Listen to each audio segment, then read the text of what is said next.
సహోదరుడు ప్రార్థనతో ప్రారంభించాడు కాబట్టి ఇక నేరుగా లేఖనాలకు వెళ్దాం. మనం ప్రతి నెల కూడుకునే అందులో భాగంగా రోమీలకు రాసిన పత్రికని మనం ధ్యానిస్తూ వచ్చాం. ఈరోజు రోమీలకు రాసిన పత్రిక 8వ అధ్యాయంలో 2వ భాగాన్ని ధ్యానించాలి. ఇది మన షెడ్యూల్డ్. అయితే గత 2 రోజుల నుండి తీవ్రమైనటువంటి బాధ. దేనికి అంటే క్రైస్తవంలో ఉన్నటువంటి అజ్ఞానం, వాక్య నిరక్షరాస్యత, వాక్యం పట్ల ఉన్నటువంటి నిరక్షరాస్యత, మనుషుల్లో పెరిగిపోయినటువంటి అజ్ఞానం క్రైస్తవ్యంలో. వాస్తవానికి ఈ అజ్ఞానం అన్నది 6 సంవత్సరాల నుండి క్రైస్తవ్యంలో ఉందంట. నాకు తెలియదు, నా దాకా రాలేదు అది. అయితే 3 రోజుల క్రితం, బహుశా 3 రోజులు లేదా 4 రోజుల క్రితం అనుకుంటాను, ఎందుకో ఒక వీడియో వచ్చింది నా మొబైల్కి. దాన్ని ఓపెన్ చేస్తే ఎవరో పెట్టారు. అంటే మన ఛానల్ని ఫాలో అవుతుంటారు కదా, వాళ్ళ కనుక ఫ్రస్ట్రేషన్ వస్తే ఎలా తీర్చుకోవాలి అంటే జాన్ పాల్కి దీన్ని పంపించాలి. అలా ఇక నా ద్వారా వాళ్ళ సంతోషం అనమాట. ఇక పంపించేసాం, అయిపోయింది, ఇక దీనికి మాట్లాడతాడని అలా ఫ్రస్ట్రేషన్ వాళ్ళు తీర్చుకుంటారు అనమాట. నాకు లింక్ వస్తే ఓపెన్ చేశాను ఏంటని. అందులో కిరణ్ పాల్ అనే వ్యక్తి మాట్లాడుతున్నాడు, ప్రశ్నలకు జవాబులు చెప్తున్నాడు. ఎందుకో ఆ ప్రశ్న, యేసు ప్రభులో ఉన్న రక్తం మర్యాద దేవునిదా అనేటువంటి ప్రశ్న అడిగారు ఎవరో. మరి ఈ ప్రశ్న ఎక్కడి నుంచి వచ్చిందో నాకు తెలియదు. వాస్తవానికి 6 సంవత్సరాల క్రితం నుంచి ఉందంటేది. వెంటనే ఆయన అన్నాడు, దేవుడు తన స్వరక్తం ఇచ్చి సంపాదించిన తన సంఘము, స్వరక్తము అంటే అది యేసు ప్రభులో ప్రత్యేకమైన రక్తం అది అని చెప్పాడు. వినగానే బాధ అనిపించింది, ఏంటి ఇంత అజ్ఞానమా అని. సరే, దానికి కొన్ని మాటలు మాట్లాడి యూట్యూబ్లో అప్లోడ్ చేశాను. అప్లోడ్ చేసిన ఒక గంట తర్వాత మరలా ఓపెన్ చేశాను, ఎలా స్పందిస్తున్నారు, ఏం జరుగుతుందని. ఆ కింద కామెంట్లు చూడగానే ఫ్యూజులు ఎగిరాయి, ఫ్యూజులు అవుట్. ఇంతమంది అజ్ఞానంగా ఉన్నారా? ఇంతమందికి కనీసం బైబిల్లో చెప్పినటువంటి ఆ పదాల వెనకాల ఉన్న భావం తెలియకుండా బ్రతుకుతున్నారా అని బాధ అనిపించింది. సరే చూద్దాం, ఇంకాసేపటికి అభిప్రాయం మారుతుందేమో, సరే చూద్దాం ఇంకాసేపటికి మారుతుందేమో. అబ్బే, ఇప్పటిదాకా ఆ అభిప్రాయం మారలే. చాలా బాధ అనిపించింది. ఇప్పుడు కూడా వస్తూ ఉంటే ఫోను, అన్నా మరియమ్మ రక్తమే యేసు ప్రభులో అంటే, మరి మరియమ్మ పాపి కదా, యేసు ప్రభు రక్తం ఎలా మనల్ని కడుగుతుంది అని. ఇవే ఫోన్లో. అలా విన్నప్పుడు నాకు అనిపించింది, వాస్తవానికి ఇప్పుడు రోమీలు రాసిన పత్రిక మనం ధ్యానించాలి. సరేలే, ఎటు వాక్యం అయిపోయిన తర్వాత Q&A ఉంటుంది కదా మనకి, అందులో ఒక ప్రశ్నగా దీనికి సమాధానం చెప్దాం అనుకున్నాం. కానీ కొంతమంది ఫోన్ చేసి, జాన్ పాల్ గారు, మేము మీ వాక్యాన్ని ఫాలో అవుతాం, మీరు చాలా బాగా చెప్తారు వాక్యం విషయంలో, కానీ నేను డాక్టర్ని, అయితే మీకు సైన్స్ గురించి కొంచెం చెప్పాలి. చెప్పండి. ఇక మొదలుపెట్టి నాకు సైన్స్ చెప్పడం ప్రారంభించారు. నేను నవ్వాలో ఏడవాలో ఏం అర్థం కాలే. ఎందుకంటే నేను సైన్స్ టీచర్ని, సైన్స్ బోధించోడిని, సైన్స్ స్టూడెంట్ని, తెలుసు కదా. నాకు సైన్స్ చెప్పడం ప్రారంభించారు. ఇకపోతే ఇంకొంతమంది ఫోన్ చేశారు, X క్రోమోజోమ్ అంట, Y క్రోమోజోమ్ అంట మొదలుపెట్టారు. నవ్వాలో ఏడవాలో అర్థం కావటంలే. సైన్స్ చెప్తున్నారు. ఇటు ఒక ఆవిడ ఫోన్ చేసింది, ఫోన్ చేసి, బ్రదర్ మీకు ఒక విషయం అర్థం కావట్లేదు అసలు. ఏంటదంటే, యేసు ప్రభు కన్యకు పుట్టాడు అనేటువంటి దాన్ని సైన్స్ ప్రూవ్ చేసింది. అవునా? ఎక్కడ? సైన్స్కి అందదు యేసు ప్రభు పుట్టుకన్నది. ఎందుకంటే యేసు ప్రభు పుట్టుకన్నది మిరాకిలస్ బర్త్, అది న్యాచురల్ బర్త్ కాదు. సైన్స్ ఎంతసేపు దేని గురించి మాట్లాడుతుందంటే మిరాకిల్ గురించి మాట్లాడుతుంది, న్యాచురల్ గురించి, న్యాచురల్ బర్త్ గురించి మాట్లాడుతుంది సైన్స్. అంతేగాని మిరాకులస్ బర్త్ అన్నది సైన్స్కి అందదు. చెప్పండి ఏంటి అదంటే, పార్థినోజెనిసిస్ అనే ఒక ప్రాసెస్ ఉంది సైన్స్లో. పార్థినోజెనిసిస్ అనే ఒక ప్రాసెస్ ఉంది. అంటే పురుషుని ప్రమేయం లేకుండానే పిల్లలు పుడతారు. కొన్ని రకాల కీటకాలలో ఈ పార్థినోజెనిసిస్ ఉంటుంది. పార్థినోజెనిసిస్ అన్నది న్యాచురల్ ప్రాసెస్, అది మిరాకిల్ కాదు, అది మిరాకిల్ కాదు. పార్థినోజెనిసిస్ అన్నది న్యాచురల్ ప్రాసెస్. అలా యేసు ప్రభు పుట్టుకుని వివరించడానికి సైన్స్లో దూరి, ల్యాబొరేటరీలో దూరి, ఏంటేంటో వాదోపవాదాలు తీసుకొచ్చుకొని మొత్తానికి గందరగోళం అయిపోయింది ఆ వీడియో పెట్టగానే యూట్యూబ్లో. అప్పుడు అర్థమైంది ఇది చిన్న విషయం కాదు, చాలా పెద్ద విషయం. దీన్ని కాసేపు చెప్పి వదిలిపెట్టడం కాదు, పూర్తి వివరణ ఇవ్వాలి. అసలు బైబిల్లో వాడబడినటువంటి పదాలకి కనీస అవగాహన లేకుండా ఇంత దూరం వచ్చి పాస్టర్లుగా ఎలా చలామణి అవుతున్నారు, ఏమని బోధిస్తున్నారు, బాధ అనిపించి ఇక ఈరోజు దీని గురించే మాట్లాడాలి అని నిర్ణయం తీసుకున్నాను. వచ్చే నెల ప్రభు చిత్తమైతే రోమీయులకు రాసిన పత్రిక 8వ అధ్యాయం 18 నుండి మనం చూసుకుంటాం. ఈ నెల యేసు ప్రభులో ఉన్న రక్తం మర్యాద దేవునిదా అనేటువంటి విషయాన్ని మనం ఆలోచిద్దాం. మర్యాద దేవునిదా అని. మొట్టమొదటిగా యేసు ప్రభు ఎందుకు కన్యకకు పుట్టాలి అన్నది ప్రశ్న. యేసు ప్రభు ఎందుకు కన్యకకు పుట్టాలి అని అంటే అది ప్రవచనం. ప్రవచనం ఏంటి అంటే, మొట్టమొదట పాపం జరిగింది ఎవరి ద్వారా అంటే, ఎవరి ద్వారా? స్త్రీ హవ్వ ద్వారా జరిగింది. ఆ పండు తాను తిని తన భర్తకిచ్చింది, తాను తిని తన భర్తకిచ్చింది. ఆ పాపానికి లోనైంది ఎవర్రా అంటే స్త్రీ, అటు తర్వాత పురుషుడు. అంటే పాపం స్త్రీ ద్వారా పురుషునికి వచ్చింది. ఆ సందర్భంలో దేవుడు మాట్లాడుతున్న మాట ఏంటంటే 3వ అధ్యాయం 15వ వచనం ఆదికాండంలో, మరియు నీకును స్త్రీకిని నీ సంతానమునకును ఆమె సంతానమునకును వైరం కలుగజేసేదను. నీకును స్త్రీ సంతానానికి, స్త్రీ సంతానం, స్త్రీ సంతానం అంటే పురుషుడు ప్రమేయం లేకుండా స్త్రీకే పుడితే స్త్రీ సంతానం అంటారు. స్త్రీ ఎవరింతకి? పురుషుని సంతానం. ఏది మనం మాట్లాడుతుంది? ప్రారంభాన్ని గురించి మాట్లాడుతున్నాం. ఆదాము ప్రక్కటెముకను తీసి స్త్రీని చేశాడు. స్త్రీ ఎక్కడి నుంచి వచ్చింది? ప్రారంభంలో పురుషుడి నుండి వచ్చింది. ఈ పురుషునిలో నుండి వచ్చినటువంటి స్త్రీ పాపంలో పడి పాపానికి కారణమైంది. ఈ పాపాన్ని తీసివేసే పురుషుడు స్త్రీలో నుండి వస్తాడు. అది స్త్రీ సంతానం అంటే. పురుషునిలో నుండి వచ్చిన స్త్రీ పాపానికి కారణమై మరణం తీసుకుని వస్తే, ఏ స్త్రీ పాపానికి కారణమైందో, ఏ స్త్రీ మరణాన్ని తీసుకుని వచ్చిందో అదే స్త్రీ సంతానం మరలా పాపాన్ని రివర్స్ చేస్తాడు. అందుకే యేసు ప్రభుని కడపటి ఆదాము అని పిలుచుకున్నాం. పౌలలో మాట్లాడాడు కడపటి ఆదాము. మొదటి ఆదాము నుండి వచ్చిన స్త్రీ పాపానికి కారణమైతే, ఈసారి స్త్రీ నుండి పురుషుడు వచ్చాడు. ఈ పురుషుడు పాపాన్ని ప్రాయశ్చిత్తం చేశాడు, మరణాన్ని తీసివేశాడు. ఈ ప్రవచన నెరవేర్పు కోసం ప్రభువైన యేసుక్రీస్తు కన్యకకు పుట్టాలి. ఇప్పుడు ఒక ప్రశ్న వేస్తాను. దేవుడు ఆదాము నుండి ప్రక్కటెముకను తీశాడు. ప్రక్కటెముక అంటే ఏంటి? ఇంతకీ రిబ్ కదా, ఈ ప్రక్కటెముక, దీన్ని తీశాడు. ఈ ప్రక్కటెముకలో ఏముంటాయి? బోన్ ఉంటుంది, మజిల్ ఉంటుంది కదా. స్కెలిటల్ మజిల్ ఉంటుంది, బోన్ ఉంటుంది, రెండే కదా. ఇంతమించి ఏమైనా ఉంటాయి? మన శరీరంలో అవయవాలు ఉన్నాయి, మన శరీరం అవయవాలు ఉన్నాయి, తెలుసు కదా. మజిల్ టైప్స్ తెలుసు కదా, ఆర్గాన్స్ రకాలు కానీ, మజిల్ ఎన్ని రకాలు ఉంటుందని కానీ తెలుసు కదా. ఒక్కో అవయవం అన్నది ఒక్కో విధమైన కణంతో నిర్మితమై ఉంటుంది. మన శరీరంలో కొన్ని కోట్ల కణాలు ఉన్నా అన్ని కణాలు ఒకటే కాదు.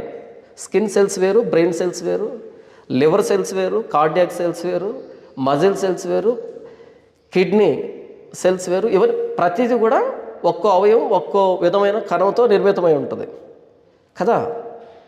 ఇప్పుడు రిబ్లో ఉంటే బోన్ సెల్స్ ఉండాలి, మజిల్ సెల్స్ ఉండాలి.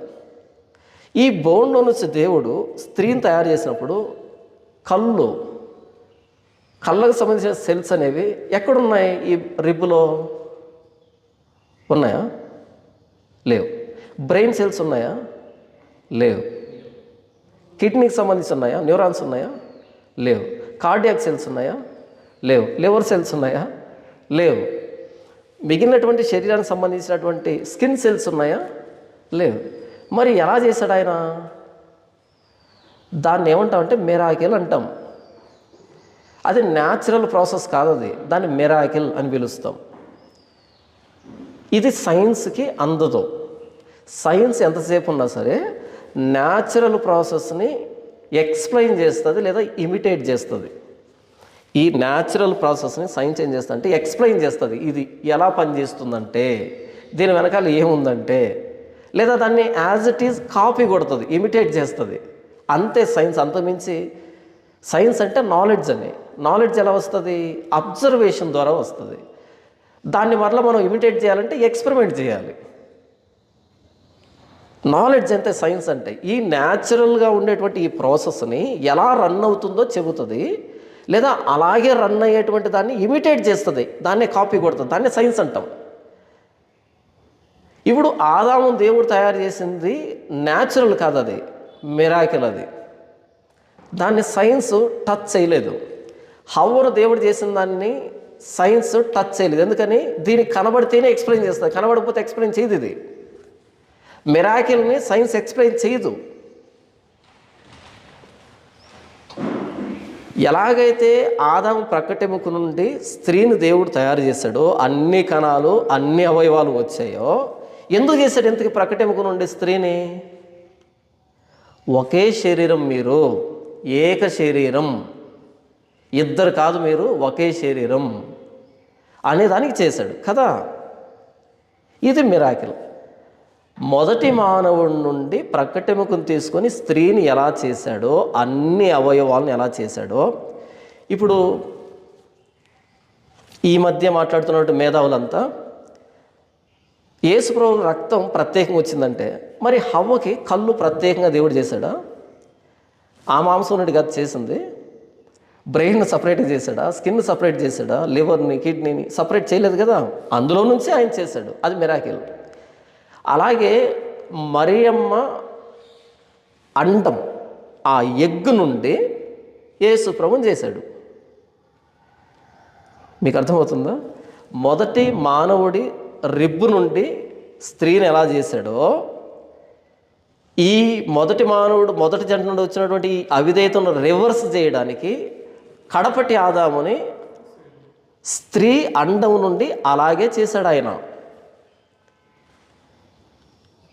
మీకు అర్థమైందా?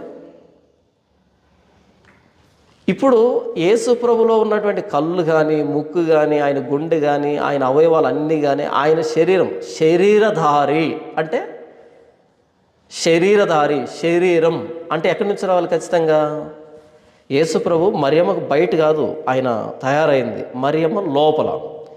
ఎందుకు దేవుడు మరియమ్మ గర్భాన్ని వాడుకున్నాడు?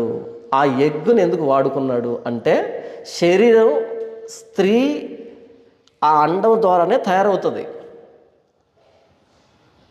శరీరం అంటే అన్నీ వస్తాయి కదా, అందులో ఒకటి ప్రత్యేకం ఇంకోటి ప్రత్యేకం ఏమీ లేదు, మొత్తం అన్నీ ఆ అండంలోనే తయారవుతాయి. హవ్వను తయారు చేసేప్పుడు ఎలాగైతే మిరాకిలస్ ఆ సృష్టి జరిగిందో, ఈ అండంలో నుండి యేసుప్రభు తయారు కావడం కూడా మిరాకిలస్ అవుతుంది. నిన్న ఒక అబ్బాయి ఫోన్ చేసి, మరియమ్మ అండం నుండి యేసుప్రభు శరీరం వస్తే మరి మగబిడ్డ పుట్టాలి అంటే వై క్రోమోజోమ్ కావాలి కదా. ఏం కావాలి? వై క్రోమోజోమ్ కావాలి కదా. నేను చెప్పాను, ఎక్స్ క్రోమోజోమ్, వై క్రోమోజోమ్ అన్నది న్యాచురల్ బర్త్లో ఉపయోగపడతాయి. దీన్ని మిరాకిలస్ బర్త్ అంటారు. మిరాకిలస్ బర్త్లో XYZలు ABCDలు రావు, అంతే కదా. పురుషుడు స్త్రీ ఉన్నప్పుడు XY క్రోమోజోములు పరిగణలోకి వస్తాయి. మనం మాట్లాడుతున్నది మిరాకిలస్ బర్త్ గురించి. ఇప్పుడు ఎక్స్ క్రోమోజోమ్, వై క్రోమోజోమ్ పరిగణలోకి రాదు ఇక్కడ. ఇప్పుడు వై క్రోమోజోమ్ కావాలంటే పురుషుడు కావాలి. ఇక పురుషుడు వచ్చినప్పుడు యేసు ప్రభు గురించి మనం మాట్లాడుకునేది ఎందుకు? ఇంకా ఇక పరిశుద్ధాత్మ దేవుడు నిన్ను ఆవరిస్తాడు అనే మాట ఎందుకు మనం మాట్లాడుకుంటాం. మిరాకులస్ అన్నప్పుడు న్యాచురల్ ప్రాసెస్ని అందులో మనం పెట్టకూడదు. ఇది కనీస జ్ఞానం, కనీస జ్ఞానం ఇది. అంటే యేసు ప్రభు ప్రత్యేకమైన వాడు మనకంటే, నాకంటే, మీకంటే, ఈ ప్రపంచంలో మానవ జాతి కంటే ప్రత్యేకమైన శరీరం అయింది, ప్రత్యేకమైన రక్తం అయింది అని చెప్పేదానికి ప్రసవ వేదన పడుతున్నటువంటి పాస్టర్లు. ఆ రోజు మరియమ్మ ఎంత ప్రసవ వేదన పడిందో తెలియదు, కానీ యేసు ప్రభు శరీరము ప్రత్యేకమైందని చెప్పేదానికి ఎంత ప్రసవ వేదన పడుతున్నారంటే విచిత్రమైన వాదనలు తీసుకొని వచ్చి మిరాకులస్ బర్త్ని న్యాచురల్ ప్రాసెస్తో ఎక్స్ప్లెయిన్ చేయడం సాధ్యం కాదు. కానా విందులో ఆ కుండల్లోనికి, బాణంలోనికి నీళ్లు పోయండి అన్నాడు. నీళ్లు పోశారు, అంచుల మటుకు నింపేశారు. ముంచి తీసుకుని వెళ్ళు అన్నాడు. ముంచి తీసుకుని వెళ్తే ద్రాక్షరసం అయింది. ఎంతగా నీళ్ళనే ద్రాక్షరసంగా మార్చాడా, లేదా ద్రాక్షరసం కూడా కొంచెం ఏమైనా కలిపాడా? మిరాకిల్ అంటే ఇప్పుడు ఆ నీళ్లు ద్రాక్షరసంగా అవుతాయా అని సైంటిఫిక్గా ఎలా ప్రూవ్ చేస్తాం మనం? ప్రూవ్ అవుతుందా? ఎన్ని లక్షల సంవత్సరాలు ల్యాబొరేటరీలో ఎక్స్పెరిమెంట్ చేసినా సరే నీళ్లు ద్రాక్షరసంగా ఎలా మారుతాయి? ఎక్స్ప్లెయిన్ చేయలేరు వాటిని. అది మిరాకిల్ అంటావు దాన్ని. నీళ్ళని ద్రాక్షరసంగా మార్చిన ఆయనకి అండం నుండి పురుషుణ్ణి తీసుకొని రావడం, ఒక మనిషిని చేయడం అన్నది సాధ్యమవుతుందా కాదా? అవుతుంది కదా. మిరాకిల్ అంటే మనకు అందదు, మనకు అర్థం కాదు, దాన్ని మిరాకిల్ అంటాం. దేవుడు తన సృష్టిలో జోక్యం కలుగు చేసుకోవడం, స్త్రీ నుండి పురుషుని నుండి పిల్లలు కలగాలి, ఇది న్యాచురల్గా ఆయన పెట్టిన ప్రాసెస్. కానీ మొదటి పురుషుడు కానీ మొదటి స్త్రీ కానీ ఈ న్యాచురల్ ప్రాసెస్లో రాలి. వాళ్ళు మిరాకిలస్ బర్త్, వాళ్ళు రెండు దేవుడే చేశాడు. తర్వాత న్యాచురల్ ప్రాసెస్ స్టార్ట్ అయింది.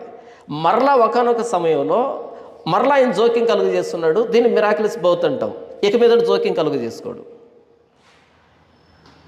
ఎందుకు మరియమ్మకు, కన్యకకు యేసు పుట్టాల్సి వచ్చిందంటే ఆది కాండంలో చెప్పబడిన ప్రవచన నెరవేర్పు. ఆయన స్త్రీ సంతానంగా రావాలి. స్త్రీ నుండి పురుషుడి నుండి వచ్చిన స్త్రీ వల్ల పాపం వచ్చింది కాబట్టి ఈసారి స్త్రీ నుండి వచ్చిన పురుషుడు పాపాన్ని రివర్స్ చేస్తాడు, తీసివేస్తాడు అనేదానికి ఆయన కన్యమరియకు పుట్టాల్సి వచ్చింది.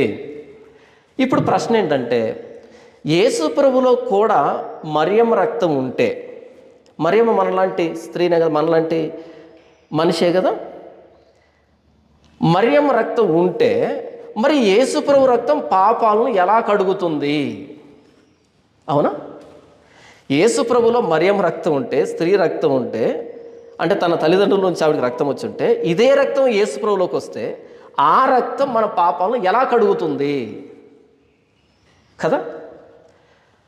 ఇక్కడ కూర్చున్న మీలో నేను యేసు ప్రభు రక్తంలో కడగబడ్డాను అనే వాళ్ళ చేతులు ఎత్తండి. యేసు ప్రభు రక్తంలో కడగబడ్డాను, నా పాపాలు పోయాయి అనే వాళ్ళ చేతులు ఎత్తండి. యేసు ప్రభు రక్తాన్ని చూసారా బ్రదర్? మీరు చూడలే. మరి ఎలా కడగబడ్డారు మీరు అసలు? నేను కూడా యేసు ప్రభు లిటరల్ బ్లడ్ ఉంటుంది చూసారా, భౌతికంగా ఫిజికల్ బ్లడ్ ఉంది, దాంట్లో ఏం కడగబడలా నేను. సింబాలిక్గా, ఏంటి సింబాలిజం, బ్లడ్ అన్నది symbolic, not literal. Yesu Prabhu literal బ్లడ్లో, ఫిజికల్ బ్లడ్లో చివరికి అపోస్తులు కూడా కడగబడలే, అసలు లేరు అక్కడ స్పాట్లో. యేసు ప్రభు భౌతికమైన రక్తంలో ఏ ఒక్కరూ కడగబడలేదు. ఆయన రక్తం కింద ఇలా వెళ్ళి ఇలా కడుక్కోలేదు. ఎవ్వరు కూడా స్పాట్లో ఎవరు లేరు, దూరంగా నిలబడి చూస్తున్నారు ఆయన రక్తం కారుతూ ఉంటే. అపోస్తులు ఎవరు లేరు, యోహాన్ తప్ప. తర్వాత మూడవ రోజు ఆయన లేచిన తర్వాత వచ్చి వాళ్ళని ఓదార్చి అప్పటికి చాలా జంకారు వాళ్ళు. ఆయన కుమారుడైన యేసుక్రీస్తు రక్తము ప్రతి పాపం నుండి మనలను కడిగి పవిత్రులుగా చేయను. ఎక్కడుంది ఆయన రక్తం? ఎంతకి ఫిజికల్ బ్లడ్లో, లిక్విడ్ ఫామ్లో ఉన్న ఆ బ్లడ్లో ఏ ఒక్కరూ చివరికి అపోస్తులు కూడా కడగబడలేదు. మరి ఏంటి దాని అర్థం ఏంటి? మరి మనం కడగబడలేదా? రక్తములో పరిశుద్ధత లేదు. రక్తంలో పరిశుద్ధత ఉండదు, రక్తంలో పాపం కూడా ఉండదు, రక్తంలో పోషకాలు ఉంటాయి, లేకపోతే క్రిములు ఉంటాయి రోగం వచ్చినప్పుడు. రక్తంలో పరిశుద్ధత అపరిశుద్ధత రెండు ఉండవు. ఎందుకంటే పరిశుద్ధత అన్నది భౌతికమైన వస్తువు కాదది, భౌతికమైన పోషకమో భౌతికమైన మూలకమో కాదది. పాపం అనేది భౌతికమైనది కాదది. పాపం అంటే ఏంటి? ఇంతకీ ఆజ్ఞ అతిక్రమం పాపం. చెప్పండి, నా శరీరంలో ఈ తల మొదలుకొని అరికాల దాకా ఏ భాగంలో పాపం ఉంది, ఏ అవయవంలో పాపం ఉంది చెప్పండి. పోనీ మీ శరీరంలో అన్న ఇక్కడ పాపం ఉందని చెప్పండి. ఇక్కడ కూడా పాపం ఉండదు. దీని లోపల గుండె ఉంటుంది, గుండెలో రక్తం ఉంటుంది. మన శరీరంలో భౌతికంగా పాపం ఇక్కడ అని చెప్పడానికి వీలు పడదు. కానీ మొత్తం శరీరం పాపం కోసమే ప్రయాసపడుతుంది. ఇంత పాపం ఎక్కడుంది? నాలో, శరీరంలో కాదు, నాలో. నా అంటే నేను వేరు కదా, శరీరానికి నేను వేరు. నేను శరీరంలో ఉన్నా. నేను నాకేం కావాలో నా పాపాన్ని బట్టి శరీరాన్ని వాడుకుంటాను. నా రక్తంలో పాపం లేదు, నా శరీరంలో పాపం లేదు, నా అవయవాల్లో పాపం లేదు. కానీ నా ప్రతి అవయవాన్ని పాప నియమం లోపరుచుకుంది, చెరపట్టింది. నేను పాపిని, నా శరీరం కాదు. నేను పాపిని కాబట్టి నా శరీరాన్ని నా పాప కోరికల మేరకు ఎలా ఇష్టం ఉంటే అలా వాడుకుంటాను తప్ప శరీరంలో ఇక్కడ పాపం ఉంది అనేది లేదు. రక్తంలో పరిశుద్ధత లేదు, రక్తంలో అపరిశుద్ధత లేదు, రక్తంలో పాపం లేదు, రక్తంలో పుణ్యము లేదు. రక్తం అన్నది లిక్విడ్ ఫామ్లో ఉండేటువంటి అవయవం, ద్రవరూపక అవయవం. అది శరీరం అంతా తిరుగుతుంటుంది. రక్తంలో పరిశుద్ధత ఉండదు. మరియమ్మ రక్తంలో పాపం లేదు, ఆదాము రక్తంలో పాపం లేదు, నీ రక్తంలో పాపం లేదు, నా రక్తంలో పాపం లేదు. రక్తం అనేది ద్రవరూపక అవయవం అంతే. అది పోషకాలను క్యారీ చేస్తూ శరీరం అంతా తిరుగుతుంటుంది.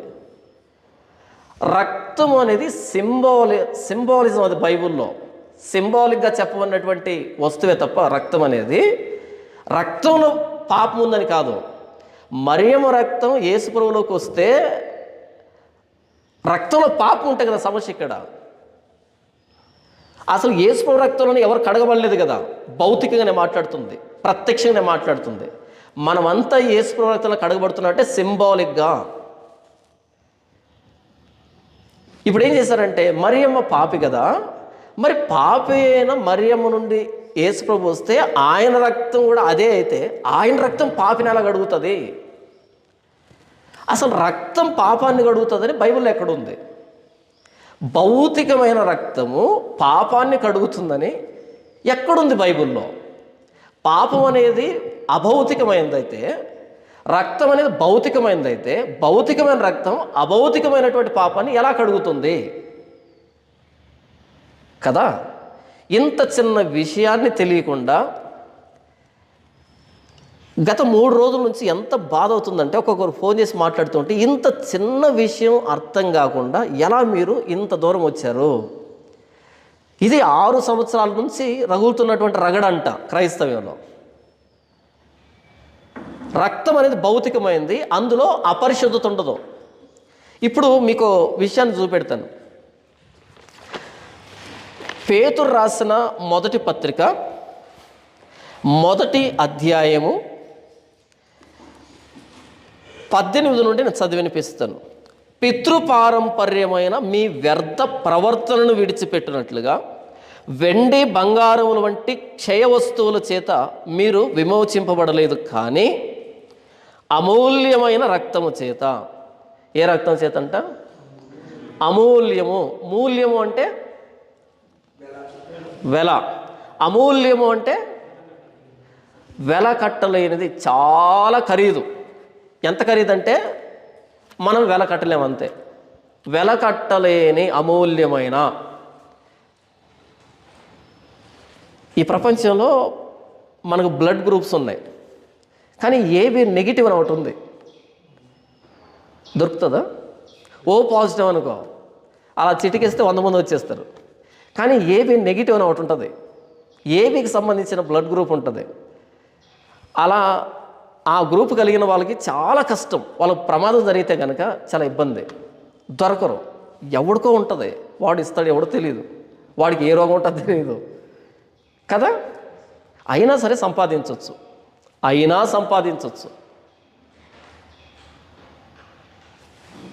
ప్రెసిడెంట్స్ ఉంటారు. అమెరికన్ ప్రెసిడెంట్ ఉన్నాడా, ఆయనకు ఒక వాహనం ఉంటుంది, బీస్ట్ అంటారు దాన్ని.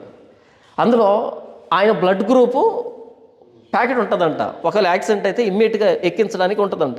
ఉదాహరణకి ఏబీ నెగిటివ్ ఉండేటువంటి ప్రెసిడెంట్ ఉన్నాడు అనుకో, ఏబీ నెగిటివ్ ప్యాకెట్ ఉంటుందా? ఉంటుందా? ఉంటుంది. అంటే కొనగలడు ఆయన. అదేం అమూల్యమైనది కాదు. కానీ యేసుప్రభు రక్తం అంట అమూల్యమైనది. అంటే ఏ రక్తాన్ని గురించి మాట్లాడుతున్నాడు? ఫిజికల్గా ఎర్రగా ఉండే బ్లడ్ గురించి మాట్లాడుతున్నాడా? మరి ఫిజికల్గా ఎర్రగా ఉంటుంది, ఆయన గిల్లినప్పుడు బయటకు వస్తుంది, ఆ రక్తాన్ని గురించి మాట్లాడుతున్నాడు అమూల్యమైంది అని. ఇంతకుముందు వచ్చేటప్పుడు వీడియో చూసాం, అన్న చూపించాడు. జాన్ వెస్లీ కొన్ని సంవత్సరాల క్రితం ప్రసంగం చేశాడు. యేసు ప్రభు బ్లడ్ గ్రూప్ అంట హెచ్బి అంట. ఏంటంట? హెచ్బి. ఏంట్రా హెచ్బి అని నేను తలగొక్కున్నాను. అంటే నేను ఎప్పుడు వినలేదు, కొత్త కనిపెట్టారేమో అని. హెచ్బి అంటే హోలీ బ్లడ్ అంట. వారిని ఎక్కడి నుంచి పట్టుకొచ్చారు ఈ పదాలని? కన్ఫ్యూజ్ చేయడం కదా ఇది. రక్తంలో పరిశుద్ధత లేదు ఒకటి, హెచ్బి అంతకుమించి లేదు. గ్రూపులు వేరు. ఎర్రగా ఉండే రక్తాన్ని గురించి కాదు అమూల్యమైంది అంటూ ఉన్నది. ద్వితీయోపదేశ ఖండంలో ఎవడు పరలోకానికి ఎక్కిపోతాడు దేవుని వాక్యం తీసుకురావడానికి, ఎవడు పాతాళానికి వెళ్తాడు అని మాట్లాడతాడు కదా. దాని గురించి మాట్లాడుతూ ఎవరు ప్రభు అయిన యేసుక్రీస్తుని లోకానికి తీసుకుని వచ్చారు? యేసుప్రభుని మనం అడిగామా? అడగలేదు. ఇదిగో లోక పాపములను మోసుకొని పోవచ్చున్న దేవుని గొర్రెపిల్ల. యేసుప్రభు గొర్రెపిల్ల కాదు. మరి ఎందుకు వాడబడింది గొర్రెపిల్ల అని? లేవీ కాండం అర్థమైతే గొర్రెపిల్ల అనే పదం అర్థమవుతుంది. గొర్రె అంటే మరలా మనం మేపుకున్న గొర్రెపిల్ల అనుకున్నారు కాదు. లేవీ కాండంలో చెప్పబడిన బలి పశువు దేవుని గొర్రెపిల్ల. ఎందుకు దేవుని గొర్రెపిల్ల అని వాడబడింది? దేవుడు బలి పశువుగా వచ్చాడు లోకానికి బలి కావడానికి. అక్కడ మాట్లాడుతున్నది ఎర్రగా ఉండే రక్తాన్ని గురించి కాదు, అక్కడ మాట్లాడుతున్నది ఆయన త్యాగాన్ని గూర్చి, వెలకట్టలేని త్యాగాన్ని గూర్చి, వెలకట్టలేని ప్రాణత్యాగాన్ని గురించి మాట్లాడుతున్నాడు. యేసుప్రభు గారిని కార్చిన రక్తం అన్నది ఒక్క చుక్క కూడా ఎవరు దాచిపెట్టలేదు, అంతా రక్తం నేలలో పడిపోయింది, మనలాంటిది నేలలో కలిసిపోయింది అంతే. ఎవరు దాన్ని కలెక్ట్ చేయలే, ఇదిగో యేసుప్రభు రక్తం అని. దానికి కాదు ఇంపార్టెన్స్ ఉన్నది, ఆయన ప్రాణత్యాగం అమూల్యమైన. ఎందుకంటే మానవుడి రక్తాన్ని సేకరించొచ్చేమో కానీ దేవుడు పాపి కోసం రావడం ఏంటి? దేవుడు పాపి కోసం రావడం ఏంటి? అమూల్యమైన రక్తము చేత. అమూల్యమైన రక్తం అంట. అమూల్యమైన రక్తం అనగానే మనం ప్రశ్నలు వేసుకుంటామని, అమూల్యం అంటే ఏంటి ఇంతకీ అని అనుకుంటామని. ఇప్పుడు అనగా అని ప్రారంభించాడు. యేసు ప్రభుది అమూల్యమైన రక్తం అంట. అమూల్యమైన రక్తం అంటే ఏంటబ్బా ఇంతకీ? అనగా అది హెచ్బి కాదు, హోలీ బ్లడ్ కాదు. మరియమ్మది ఏ రక్తమో యేసు ప్రభుది అదే రక్తం. మరియమ్మది ఏ బ్లడ్ గ్రూపో యేసు ప్రభుది కూడా చెప్పండి అదే బ్లడ్ గ్రూప్ అనడానికి మీరు అంతసేపు ఆలోచించాల్సి అక్కర్లా. 8th క్లాస్లో వస్తుంది ఇది. ఎన్ని బ్లడ్ గ్రూప్స్ ఉన్నాయి మొత్తం? ఏ, బి, ఏబి, ఓ. నాన్న ఏ అయితే తల్లి బి అయితే ఏమేమి వచ్చే అవకాశం ఉంది? ఏ రావచ్చు, బి రావచ్చు, ఓ రావచ్చు కదా. నాన్నది ఏ, అమ్మది ఏ అయితే ఏ, ఓ. నాన్నది బి, అమ్మది బి, బి, ఓ. ఏ నాన్నది ఏ ఉండి అమ్మది ఏబి ఉంటే ఏం రావచ్చు? ఏ, బి, ఏబి కదా. నాన్నది ఏబి ఉండి అమ్మది ఏబి ఉంటే ఏబి, ఏ కానీ బి కానీ ఏబి కానీ కదా. ఓ ఓ ఉంటే ఓ, అంతే కదా. ఇప్పుడు మరియమ్మ ఉదాహరణ ఓ అనుకో, ఏమొస్తుంది యేసు ప్రభుకి? ఓనే వస్తుంది. ఎందుకంటే నాన్న లేడు ఇక్కడ కాబట్టి. మరియమ్మది ఏ అయితే యేసు ప్రభుది ఏ అవుతుంది, బి అయితే యేసు ప్రభుది బి అవుతుంది, ఏబి అయితే యేసు ప్రభుది కూడా ఏబి అవుతుంది, ఓ అయితే ఓ అవుతుంది. ఎందుకంటే క్రాస్ లేదు అక్కడ, సింపుల్ కదా. దీనికి హెచ్పి తీసుకొని రావాలన్నా కొత్తగా? ఎక్కడి నుంచి దాపరించారో తెలియదు, కానీ మనం కూడా అలా తయారైపోయాం. ఇది 8th క్లాస్ నాలెడ్జ్ చెప్పింది ఇంతవరకు. నేను 8th క్లాస్ విషయం చెప్పాను. ఇద్దరు ఉన్నప్పుడే అక్కడ తేడా వస్తుంది. ఏది డామినెంట్, ఏది రెసిసివ్ అని ఉంటుంది కదా మన జీన్లో. ఇద్దరు కలిసినప్పుడు ఏ లక్షణం, ఏ ట్రైట్ అన్నది రావాలి బిడ్డకి అనేది ఎలా డిసైడ్ అవుతుందంటే డామినెంట్ అండ్ రెసిసివ్ రెండు ఉంటాయి. మరలా ఏ లక్షణం డామినెంట్గా ఉంటే అది కనబడుతుంది, ఏది రెసిసివ్ అయితే లోపల ఉండిపోతుంది అంతర్లీనంగా. అది నెక్స్ట్ జనరేషన్లో బయటకు వస్తుంది. ఇది మనం క్లాసులో చదువుకున్నాం. మరియమ్మ విషయంలో యోసేపు లేడు కాబట్టి, భర్త లేడు కాబట్టి, కన్యక కాబట్టి మరియమ్మ ఏ బ్లడ్ గ్రూపో వేసుకోతే నేరుగా వచ్చేస్తుంది. ఇక్కడ ఆలోచించేది కూడా లేదేమీ. ఒక ఎగ్జామ్కి ఒక్కడే అప్లై చేశాడు.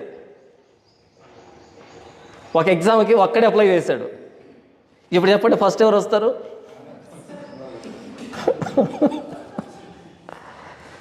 ఎందుకని? అదే ఇద్దరు రాశారనుకో, ఫస్ట్ ఎవరు సెకండ్ ఎవరు ఇద్దరు తలకొక్కోవాలి. రాసింది ఒక్కడే అయితే ఫస్ట్ ఎవడు వస్తాడు? అసలు ఫస్ట్ అనే పదం కూడా చెల్లదు కదా. ఇంక తప్పదు, ఒక్కటి వచ్చినా వాడికి ఇచ్చేయాలి అంతే. లేకపోతే వాడు ఆ రోజు ఆబ్సెంట్ అయినా సరే అప్లై చేసిన పాపానికి వాడికే ఇవ్వాలి. మరియమ్మకి కన్యకకు యేసుప్రభు పుట్టాడు అంటే మరియమ్మ ఏంటో యేసుప్రభు కూడా అంతే. మరి యేసుప్రభు పురుషుడు కదా, ఎలా వచ్చాడు? అదే చెప్పబడింది, స్త్రీ సంతానం అది నిన్ను తల మీద కొడుతుంది, అది అన్న దగ్గర ఆయన. స్త్రీకి పురుష సంతానం వస్తుందని అక్కడ చెప్పబడింది కాబట్టి యేసుప్రభు పురుషుడు నుండి వచ్చిన స్త్రీ పాపంలో పడితే స్త్రీ నుండి వచ్చిన పురుషుడు పాపాన్ని ప్రాయశ్చిత్తం చేశాడు. రివర్స్ అయింది. ఈయన మొదటి ఆదాం, ఈయన కడపటి ఆదాం. ఇంత చిన్న విషయానికి ఇంత తలగొక్కోవాల్సిన అవసరం ఏంటి? హెచ్బిఐ కొత్త బ్లడ్ గ్రూప్ని తీసుకొని రావాల్సిన అవసరం ఏంటి? అమూల్యమైన రక్తము అనగా నిర్దోషమును నిష్కలంకమునకు గొర్రెపిల్ల వంటి క్రీస్తు రక్తము. అమూల్యమైన రక్తం అంటే ఏంటంటే నిర్దోషము నిష్కలంకము అయిన గొర్రెపిల్ల వంటి. ఇప్పుడు వెతకాలి పాత నిబంధనలో. నిర్దోషమైన గొర్రెపిల్ల అంటే ఏంటి, నిష్కలంకమైన గొర్రెపిల్ల అంటే ఏంటి? ఆ గొర్రెపిల్ల లాంటి రక్తం అంట, మరియమ్మ లాంటి రక్తం అని చెప్పట్ల. మరలా ఇక్కడ పాత నిబంధన చూపెడుతున్నాడు. నిర్దోషము నిష్కలంకమునకు గొర్రెపిల్ల వంటి క్రీస్తు రక్తము, అది అమూల్యమైన రక్తం కదా. ఇప్పుడు చెప్పండి, యేసుప్రభువులో ఉన్నది గొర్రెపిల్ల రక్తమా మరియమ్మ రక్తమా? మరియమ్మ రక్తమే. కాకపోతే ఆ రక్తాన్ని దేంతో పోల్చడం జరిగింది? దేవుని రక్తంతో కాదు పోల్చడం జరిగింది, గొర్రెపిల్ల రక్తంతో పోల్చడం జరిగింది. ఇంతకు ఆ గొర్రెపిల్ల ఎలా ఉండాలంట? నిర్దోషమైంది అయి ఉండాలంట, నిష్కలంకమైంది ఉండాలంట. అది ఎలా ఉంటుంది గొర్రెపిల్ల కదా.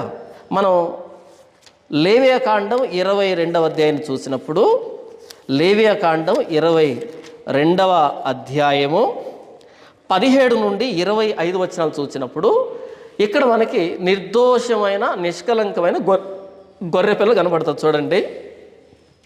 మరియు యెహోవా మోషేకు ఇలాగ సెలవిచ్చెను, నీవు అహరోనుతోనూ అతని కుమారులతోనూ ఇశ్రాయేలీలందరితోనూ ఇట్లు చెప్పుము, ఇశ్రాయేలీల ఇంటి వారిలోనే కానీ ఇశ్రాయేలులో నివసించు పరదేశుల్లోనే కానీ ఎవడు యెహోవాకు దహన బలిగా స్వేచ్ఛార్పణములనైనను మొక్కుబడులనైనను అర్పించునో వాడు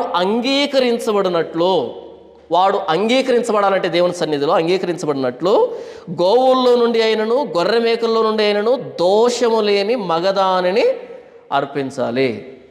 దోషము ఏంటా? దోషం ఎంతకి చూద్దాం. దోషం లేని మగదాన్ని అర్పించాలి. దేనికి కలంకం ఉండునో, మనం ఏం చదువుకున్న పేతురు పత్రికలో నిర్దోషము నిష్కలంకము. ఇక్కడేమొస్తుంది? దోషము లేనిదై ఉండాలి. రెండవది దేనికి కలంకం ఉంటుందో, దోషము కలంకం రెండు వస్తున్నాయి ఇక్కడ. దేనికి కలంకం ఉండునో దాన్ని అర్పింపకూడదు. దోషం ఉన్నది, కలంకం ఉన్నదాన్ని అర్పించకూడదు. అర్పిస్తే ఏమవుతుంది? వాడు అంగీకరించబడడు, దేవుడు ఆమోదం తెలియజేయడు. ఏ గొర్రె పిల్లను అర్పించాలి, ఏ గోవును అర్పించాలి, ఏ మేకను అర్పించాలంటే నిర్దోషము నిష్కలంకం. ఇంతకేంటది? 21వ వచనం, ఒకడు మొక్కుబడిని చెల్లించుటకే గాని, స్వేచ్ఛార్పణ అర్పించుటకే గాని, సమాధాన బలి రూపంగా గోవునైనను గొర్రెనైనను మేకనైనను యెహోవాకు తెచ్చినప్పుడు అది అంగీకరించబడినట్లు దోషం లేనిదై ఉండవలెను, దానిలో కలంకం ఏది ఉండకూడదు. మరల వస్తుంది కదా 22వ వచనం. గుడ్డిదేమి, కుంటిదేమి, కొరత గలదేమి, గడ్డగలదేమి, గజ్జిరోగం గలదేమి, చిరుగుడు గలదేమి, అట్టి వాటిని యెహోవాకు అర్పింపకూడదు. వాటిలో దేనిని బలిపీఠం మీద యెహోవాకు హోమం చేయకూడదు. కురూపి అయిన కోడెనైనను గొర్రె మేకల మందలోని దానినైనను స్వేచ్ఛార్పణముగా అర్పింపవచ్చును కానీ అది మొక్కుబడిగా అంగీకరింపబడదు. విత్తులు నులిపిన దాన్నే కానీ, విరిగిన దాన్నే కానీ, చితికిన దాన్నే కానీ, కోయబడిన దాన్నే కానీ యెహోవాకు అర్పింపకూడదు. మీ దేశంలో అట్టి కార్యం చేయకూడదు. పరదేశ చేతిలో నుండి అట్టి వాటిలో దేనిని తీసుకొని మీ దేవునికి ఆహారంగా అర్పింపకూడదు. అవి లోపము గలవి, వాటికి కలంకములుండును, అవి మీ పక్షంగా అంగీకరింపబడవు అని చెప్పాడు. ఇక్కడ కొన్ని చెప్పాడు. గురుడ్డిదేమి, కుంటిదేమి, చిరుగుడు గలదేమి, విత్తులు నిలిపిందేమి, ఇలా ఉంటాయి కదా. ఉదాహరణకి ఒక గుడ్డి గొర్రెపిల్ల, మగ గొర్రెపిల్ల గుడ్డిది, పుష్టిగా ఉంది, బాగా తిని పుష్టిగా ఉంది, కళ్ళు మాత్రం కనపడదు దానికి. దాన్ని తీసుకొని దాని రక్తాన్ని శాంపిల్ తీయండి. ఇంకోవైపు మంచి గొర్రెపిల్ల, కళ్ళు కనపడుతున్నాయి, రెండు సేమ్, కాకపోతే ఒకదానికి కళ్ళు కనిపించలేదు, ఒకదానికి కళ్ళు కనిపిస్తున్నాయి. దీని రక్తాన్ని శాంపిల్ తీయండి, రెండు టెస్ట్ చేయండి. ఈ గుడ్డి దాంట్లో రక్తానికి దీని రక్తానికి ఏదైనా తేడా ఉంటుందేమో గమనించండి. ఉంటుందంటారా? ఉండదా? ఉండదు. ఎందుకు ఉండదు? ఇది గుడ్డిది కదా, గుడ్డిదానికి రక్తం తేడా ఉండాలి కదా, గుడ్డి రక్తం ఉండాలి కదా. ఉండదా? ఉండదు. విత్తులు నులిపినది, విత్తులు నులిపారు బాగా బలియడానికి. విత్తులు ఉన్నటువంటి ఇంకోటి ఉంది, దీని రక్తాన్ని తీద్దాం. రెండింటి రక్తంలో ఏదైనా తేడా ఉండదా? మరి ఉండనప్పుడు బలిపీఠం మీద దీన్ని ఎందుకు అర్పించకూడదు? సమస్య రక్తమా? సమస్య రక్తం అయితే విత్తులు నిలిపిన దాంట్లో కూడా అదే రక్తము, విత్తులు బాగున్న దాంట్లో కూడా అదే రక్తం, తేడా ఏమి ఉండదు, రెండు బాగానే ఉన్నాయి. కాకపోతే విత్తులు ఎందుకు నిలుపుతారంటే ఇది మేయట్లేదు కాబట్టి. దీనికి విత్తులు నిలిపినప్పుడు మేత మీదనే ఫోకస్ చేస్తుంది, ఎక్కువ బలుస్తుంది కాబట్టి కదా, అంతే. మధ్యలో నిలిపారు. ఇప్పుడు చెప్పండి, దీని రక్తంలో మార్పు రాదు, దీనికంటే ఏదో పుష్టిగా ఉంటుంది ఎక్కువ మాట్లాడితే. మరి ఇప్పుడు దీని రక్తం బలిపీఠం మీద ఎందుకు అర్పించకూడదు? ఇది ప్రశ్న. చిరిగిన దాన్నే కానీ, చిరిగిందంటే ఏదో కుక్క ఏదో కరిచింది, దానికి గాయమైంది. ఇప్పుడు దీని రక్తానికి గాయం కాని రక్తానికి తేడా ఉంటుందా? ఉండదు.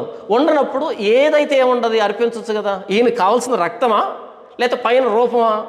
కురూపి అన్నాడు. కురూపి అంటే ఇంకో కాలు వచ్చింది ఎక్స్ట్రాగా, వచ్చింది, రక్తం మారలేదు కదా.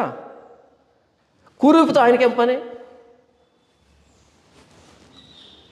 నిర్దోషం అంటే భౌతికంగా వేలు పెట్టి చూపించడానికి పైన రూపం, విపరీత అవయవాలు ఉండకూడదు, అవయవాల లోపం ఉండకూడదు, చిరుగుడు ఉండకూడదు, గాయం ఉండకూడదు, విత్తులు నిలిపి ఉండకూడదు, కుంటిది కానీ గుడ్డిది కానీ. అవును, కాలు సొట్టగా ఉంది, ఏంటి వచ్చిన ఇబ్బంది? రక్తం మారదే. కాలు విరిగింది, రక్తం మారదే. ఇప్పుడు ఆయన దీని రక్తాన్ని ఎందుకు అంగీకరించట్లేదు? ఎందుకు దాన్ని కలంకం అంటున్నాడు? ఎందుకు దాన్ని దోషం అంటున్నాడు?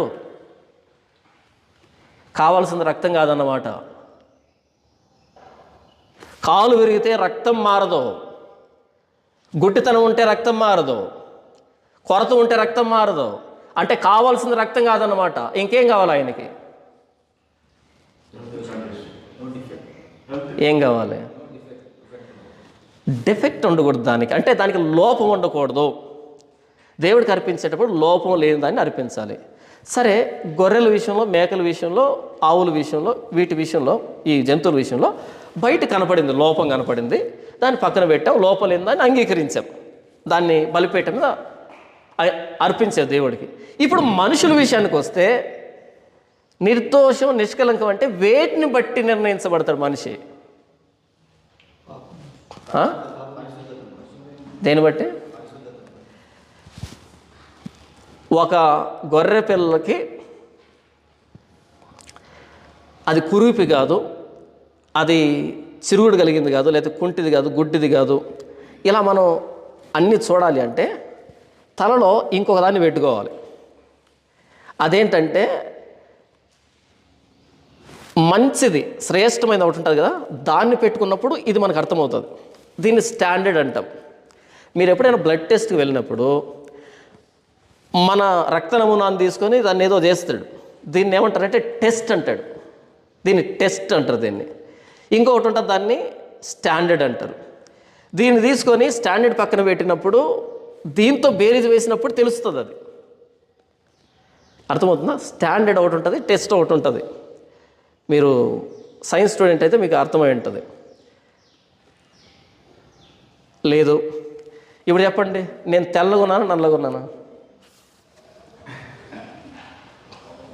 నేను తెల్లగా ఉన్నానా నల్లగా ఉన్నానా? ఎలాగున్నాను చెప్పు, నాకు అదే ఆన్సర్ కావాలి. ఎలాగున్నాను? నల్లగా ఉన్నాను. నేను నల్లగా ఉన్నానని మీరు ఎలా చెప్పారు? దేన్ని మనసులో పెట్టుకున్నారు కదా? ఒక స్టాండర్డ్ ఏదో మనసులో పెట్టుకున్నారు. ఇప్పుడు సినిమా హీరోలు ఉంటారు, తెల్లగా ఉంటారు కదా, వాళ్ళు స్టాండర్డ్ అంటే ఇలా ఉంటారు, తెల్లగా మనిషి ఉంటే ఇలా ఉంటాడు. ఎవరో మనసులోకి వచ్చేట వాళ్ళ మనసులో పెట్టుకున్నప్పుడు నేను నల్లగా ఉన్నాను. ఆ వ్యక్తిని మీరు ఎప్పుడు చూడలేదనుకో, తెల్లగా ఉండే వ్యక్తిని చూడలేదనుకో, నాకంటే తెల్లగా ఉన్న వ్యక్తిని మీరు ఎప్పుడు చూడలేదనుకో, అప్పుడు నన్ను ఏమనుకుంటారు? మీరు నేనే చాలా ఫెయిర్గా ఉన్నా అనుకుంటారు. నాకంటే తెలుపు ఉన్న వ్యక్తి మీరు చూశారు కాబట్టి ఆ వ్యక్తిని మనసులో పెట్టుకున్నప్పుడు నేను నల్లగా ఉన్నాను కదా. ఒక స్టాండర్డ్ ఉన్నప్పుడే టెస్ట్ని మనం కంపేర్ చేయగలుగుతాం. ఇది నిర్దోషమైంది లేదా దోషమైంది అని తెలియాలి అంటే ఒక స్టాండర్డ్ ఉండాలి. పర్ఫెక్ట్గా ఉండే ఒక గొర్రె పిల్ల ఉంటే అప్పుడు దాన్ని పక్కన పెట్టినప్పుడు ఓకే ఇది కూడా పర్ఫెక్ట్ అని తెలుస్తుంది. కురూపి అని తెలియాలంటే అసలు రూపం ఏంటో తెలియాలి. ఫస్ట్ రూపం ఏంటో తెలిస్తే కురూపి ఏంటో తెలుస్తుంది. రెండు కళ్ళు ఉండేదాన్ని చూసినప్పుడు గుడ్డిది ఏంటో తెలుస్తుంది మనకి. అసలు రెండు కళ్ళు ఉండేదాన్ని జీవితంలో చూడలేదనుకో, వాడి జీవితంలో ఫస్ట్ టైం చూసినా గుడ్డిదాన్ని అనుకో, ఇదే అనుకుంటారు దాన్ని. గుడ్డిదనం అంటే తెలియదు వాడికి కదా. ఇప్పుడు చెప్పండి, జంతువుల్లో అయితే ఒక లోపం లేనటువంటి జంతువును బట్టి ఇంకో దాన్ని కురిగిపోనో లేకపోతే ఇంకోటనో మనం బేరీజ్ వేసాం. ఇప్పుడు మనుషుల విషయానికి వస్తే నిర్దోషి నిష్కలంకుడు అని ఎవరిని అనాలి? రెఫరెన్స్ ఎవరు భూమి మీద? ఎవరిని పక్కన పెడితే ఎగ్జాక్ట్గా అలా ఉంటే ఆ వ్యక్తి నిర్దోషి నిష్కలంకుడు అవుతాడు? జీసస్ని పెడుతున్నాం. ఇప్పుడు టెస్ట్ జీససే. స్టాండర్డ్ ఎవరని అడుగుతున్నా. ఎవరు లేరు కదా? ఎవరు లేరా? ఒక్కరున్నారు. ఆ ఒక్కరి పేరు ఏంటంటే రోమిలకు రాసిన పత్రిక 7వ అధ్యాయం. రోమిలకు రాసిన పత్రిక 7వ అధ్యాయం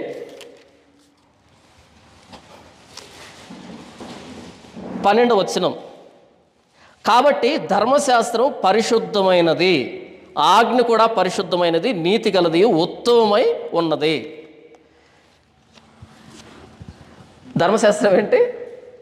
పరిశుద్ధమైంది, ఉత్తమమైంది, నీతి కలిగింది. ఇప్పుడు యేసుప్రభువుని తీసుకుని వాళ్ళు ఎక్కడ పెట్టాలి? ధర్మశాస్త్రం పక్కన పెట్టాలి. ఇప్పుడు ధర్మశాస్త్రం ఏదైతే చెప్పిందో మొత్తం ధర్మశాస్త్రం అంతా ఏంటి చెప్తుంది? పరిశుద్ధత అంతే. నేను పరిశుద్ధునైన ప్రకారం మీరు కూడా పరిశుద్ధులై ఉండండి. ఆయన పరిశుద్ధుడు ఎలా అంటే ఆయన చెప్పిన మాటలు ఇలా ఉండాలి, ఇలా ఉండాలి, ఇలా ఉండాలి, ఇలా ఉండాలి, ఇలా ఉండాలి అని చెప్పినప్పుడు అలా ఉన్నప్పుడు పరిశుద్ధత.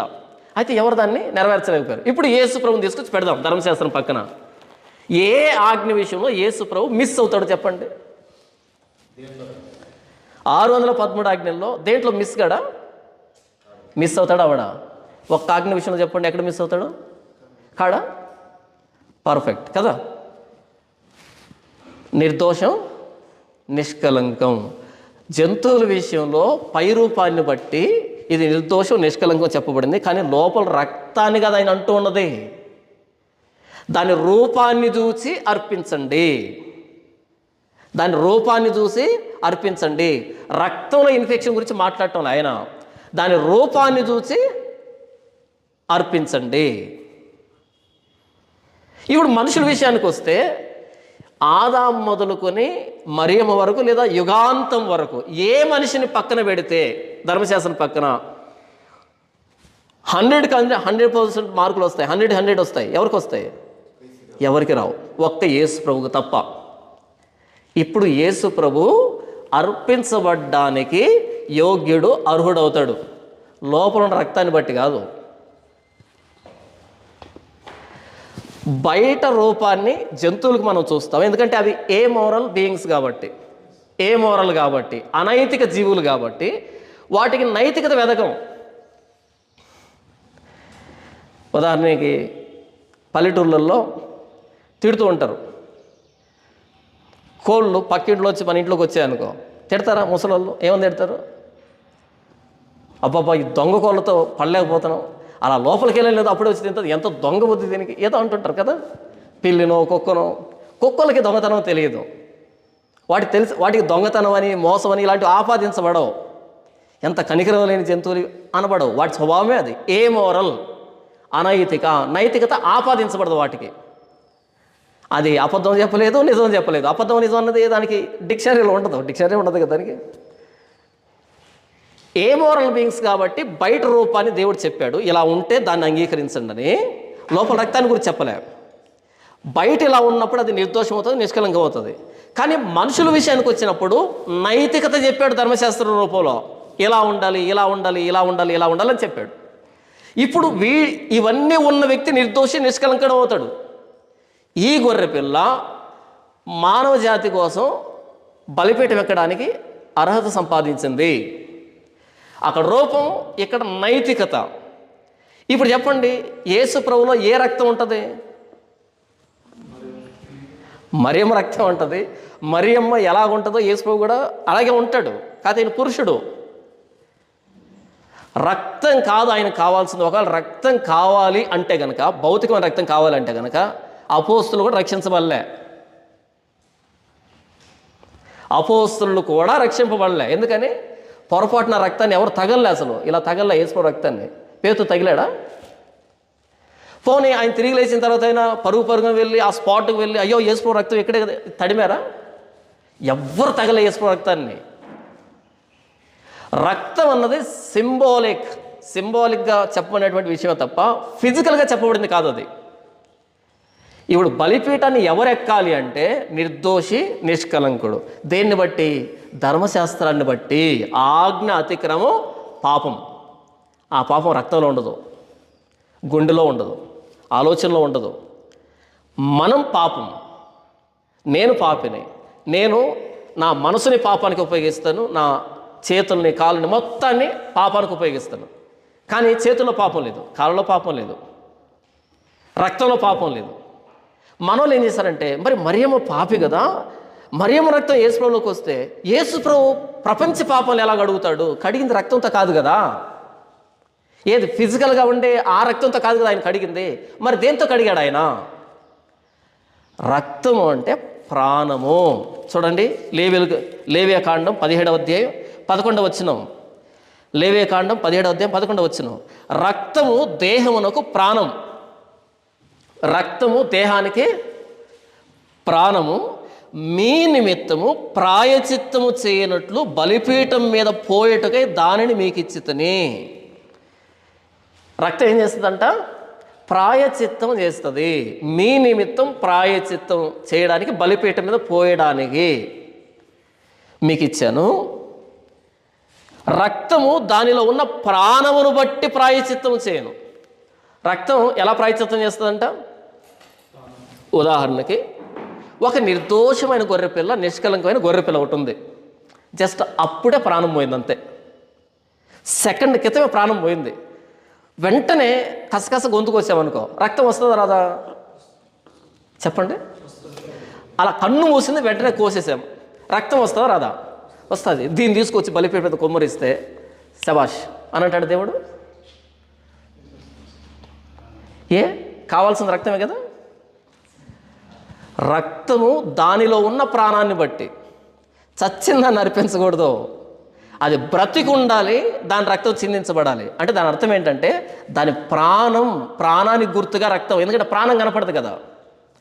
ప్రాణం అనేది అభౌతికమైంది, రక్తం అనేది భౌతికమైంది.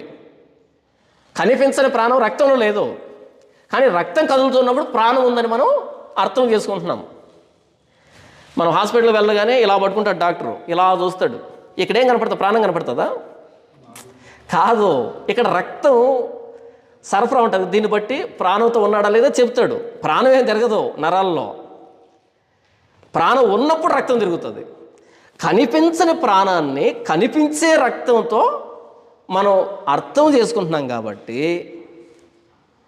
ఆ ప్రాణానికి గుర్తుగా రక్తాన్ని ఒలికించాలి. రక్తాన్ని ఒలికించినప్పుడు ప్రాణాన్ని ఇచ్చినట్టు. పాపం వల్ల వచ్చు జీతం మరణం. పాపం వల్ల వచ్చు జీతం మరణం. ఎవరు మరణం? నా మరణం, నేను చచ్చిపోవాలి.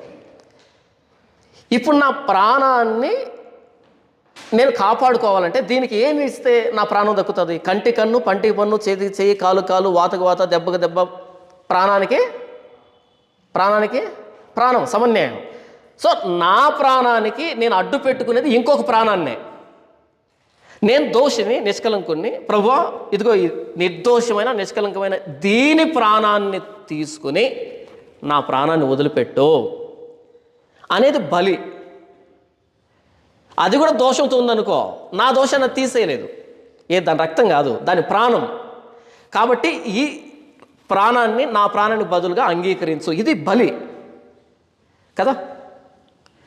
ఇప్పుడు దానిలో ఉన్న ప్రాణము, దాన్ని బట్టి రక్తం బలిపీఠం మీద పోయాలి. చనిపోయిన దాన్ని పోయకూడదు. మరలా నిర్దోషమైన గొర్రెపిల్ల, నిష్కలంకమైన గొర్రెపిల్ల సెకండ్ కింద ప్రాణం పోయింది, దాని రక్తం మరలా అంగీకరించబడదు. అది ప్రాణంతో ఉండాలి, ప్రాణం పోవాలి. ఆ ప్రాణాన్ని అర్పించమని చెబుతున్నాడు. అందుకు గుర్తుగా రక్తం అని చెప్పాడు. అంతేగాని రక్తం అంటే ఎర్రగా ఉండేటువంటి లిక్విడ్ ఫామ్లో ఉన్న రక్తం కాదు. అది కాదు పాపాలను తీసివేసేది. ప్రభువా నీకు దహన బలి ఇష్టమైంది కాదు, బలులు నీకు ఇష్టం కాదు, ఇష్టమైతే నేను అర్పించి ఉందని అంటాడు. ఎవరు? దావీదు. అదేంటి లేవీకాండంలో అన్ని రకాల బలుల గురించి చెప్పిన తర్వాత నీకు ఇష్టం లేదని ఎందుకు అంటాడు ఆయన? బలులు నీకు ఇష్టమైనవి కాదు, దహన బలు నీకు ఇష్టమైనది కాదు, ఇష్టమైతే నేను అర్పించి ఉండేవాడిని. చక్రవర్తి కాబట్టి 1,00,000 గొర్రెపిల్లలు అర్పిస్తాడు, ఇబ్బంది ఏంటి ఆయనకి? మరి ఇష్టం లేదంటాడేంటి? మరి ఏంటి ఇష్టం అంటే, విరిగి నలిగిన మనసును నీవు అలక్ష్యం చేయవు అంటే బలి వెనకాల ఆయన ఉద్దేశం ఏంటంటే మనసు విరగాలి, నలగాలి. నేను చేసిన పాపాన్ని బట్టి దీని ప్రాణం ఎందుకు పోవాలి? పాపం అనేది ప్రాణాన్ని కోరుకునేంత నీచమైంది. అది నీకు ఇష్టం, అది నాకు ఆలోచన రావాలి, అది నీకు ఇష్టం. దావీదు పాపం చేసింది ఎవరితో? బత్షెబాతో. చంపింది ఎవరిని? ఊరియాని కదా. కానీ దావీదు ప్రార్థన చేశాడు, ప్రభువా బత్షెబాతో పాపం చేశాను ఆయన, ఊరియాని చంపేశాను ఆయన, నన్ను క్షమించను ఆయన, నీకు కేవలం నీకే విరోధంగా నేను పాపం చేశాను అన్నాడు. మరి బత్షెబా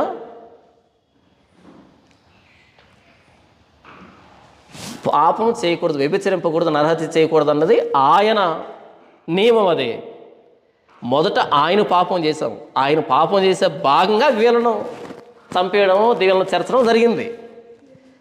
కాబట్టి ఆయనకు పాపం చేసినప్పుడు ఆయనకేం కావాలి? గొర్రెపిల్ల కావాలన్నా,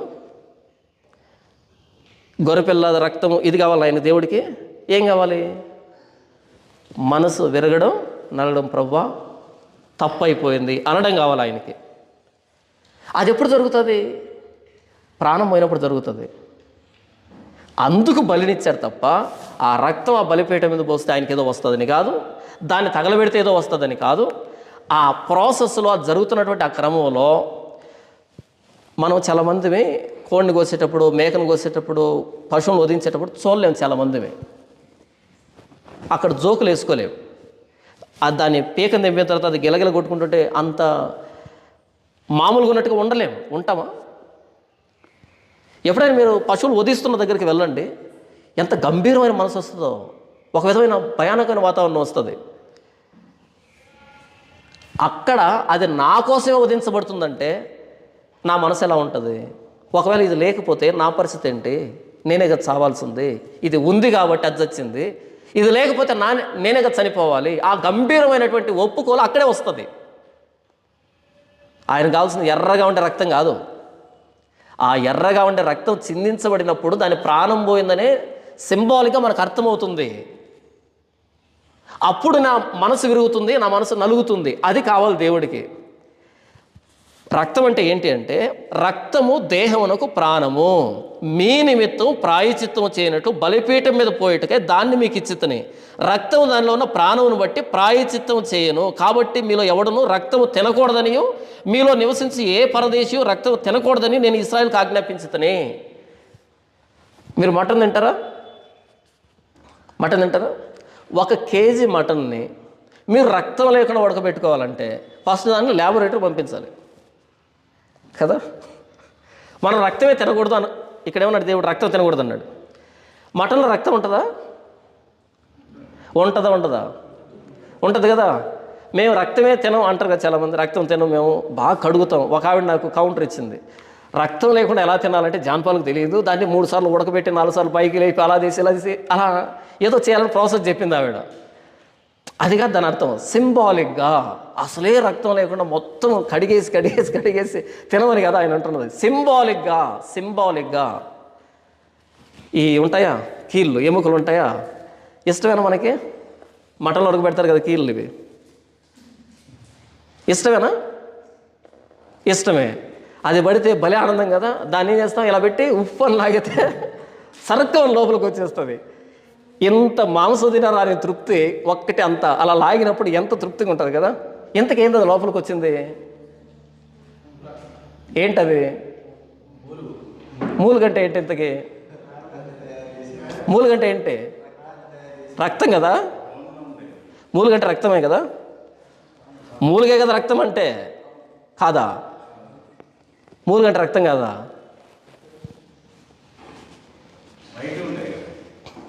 ఆ మూలుగే రక్తంగా మారేది. నేటి బాలలే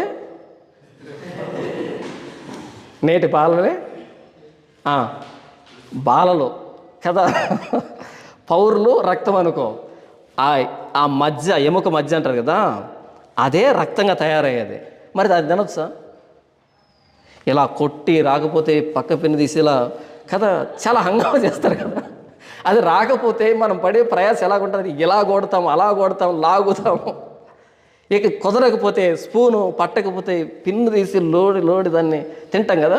అది రక్తమే. ఎర్రగా లేదంటారేమో, తెల్లగా ఉన్న రక్తమే. తెల్ల రక్త కణాలు ఉంటాయి, తెలుసా మీకు ఆ విషయం? అంటే తెల్లగా ఉంటాయని కాదు, రక్తం అది రక్తానికి ప్రారంభం. అది అక్కడి నుంచి రక్త కణాలు తయారవుతాయి. మరి దాన్ని ఎలా లాగుతున్నాం మనం ఇంత బోధించి? దేవుడు చెబుతున్న సింబాలిక్గా చెబుతున్నాడు. సింబాలిక్గా దాన్ని నేల మీద పోయండి, బలిపీఠం మీద పోయండి, అంతేగాని రక్తమే లేకుండా ప్యూర్ కంప్లీట్ 100% క్లీన్గా చేసి తినండి అని కదా దాని ఉద్దేశం. ప్రభువా ఇదిగో గొంతుకు వచ్చాను, దీని రక్తాన్ని నేల మీద ఒలికిస్తున్నాను. ఎందుకంటే ఇది ప్రాణానికి గుర్తు. ఇది మరలా ప్రాణం రక్తం ఉందనుకోకండి, ప్రాణానికి గుర్తు రక్తం. కాబట్టి దాన్ని నేల మీద పోయండి అంటే రక్తం అనేది సింబలే తప్ప, సింబాలిక్ ఎక్స్ప్రెషన్ తప్ప లిటరల్గా ప్రాణం అని కాదు. ఇప్పుడు యేసు ప్రభు రక్తం మనల్ని పవిత్రం చేసిందా? ఏది?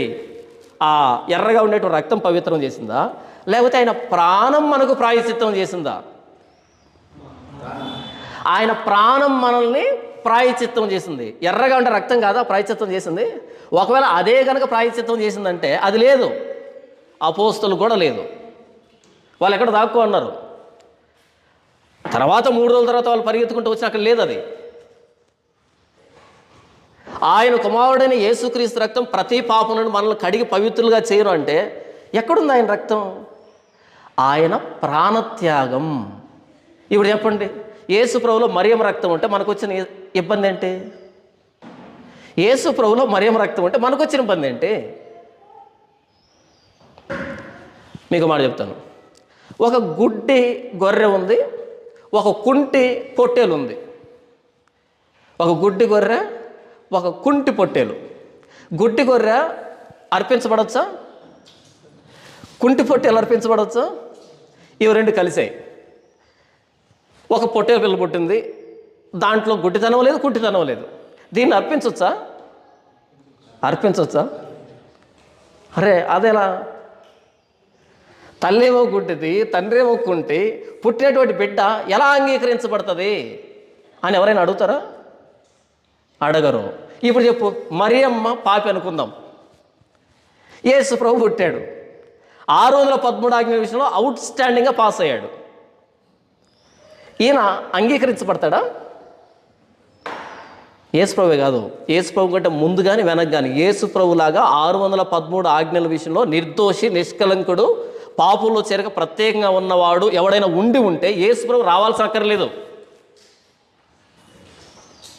యేసుప్రభు రావాల్సిన అక్కర్లేదు.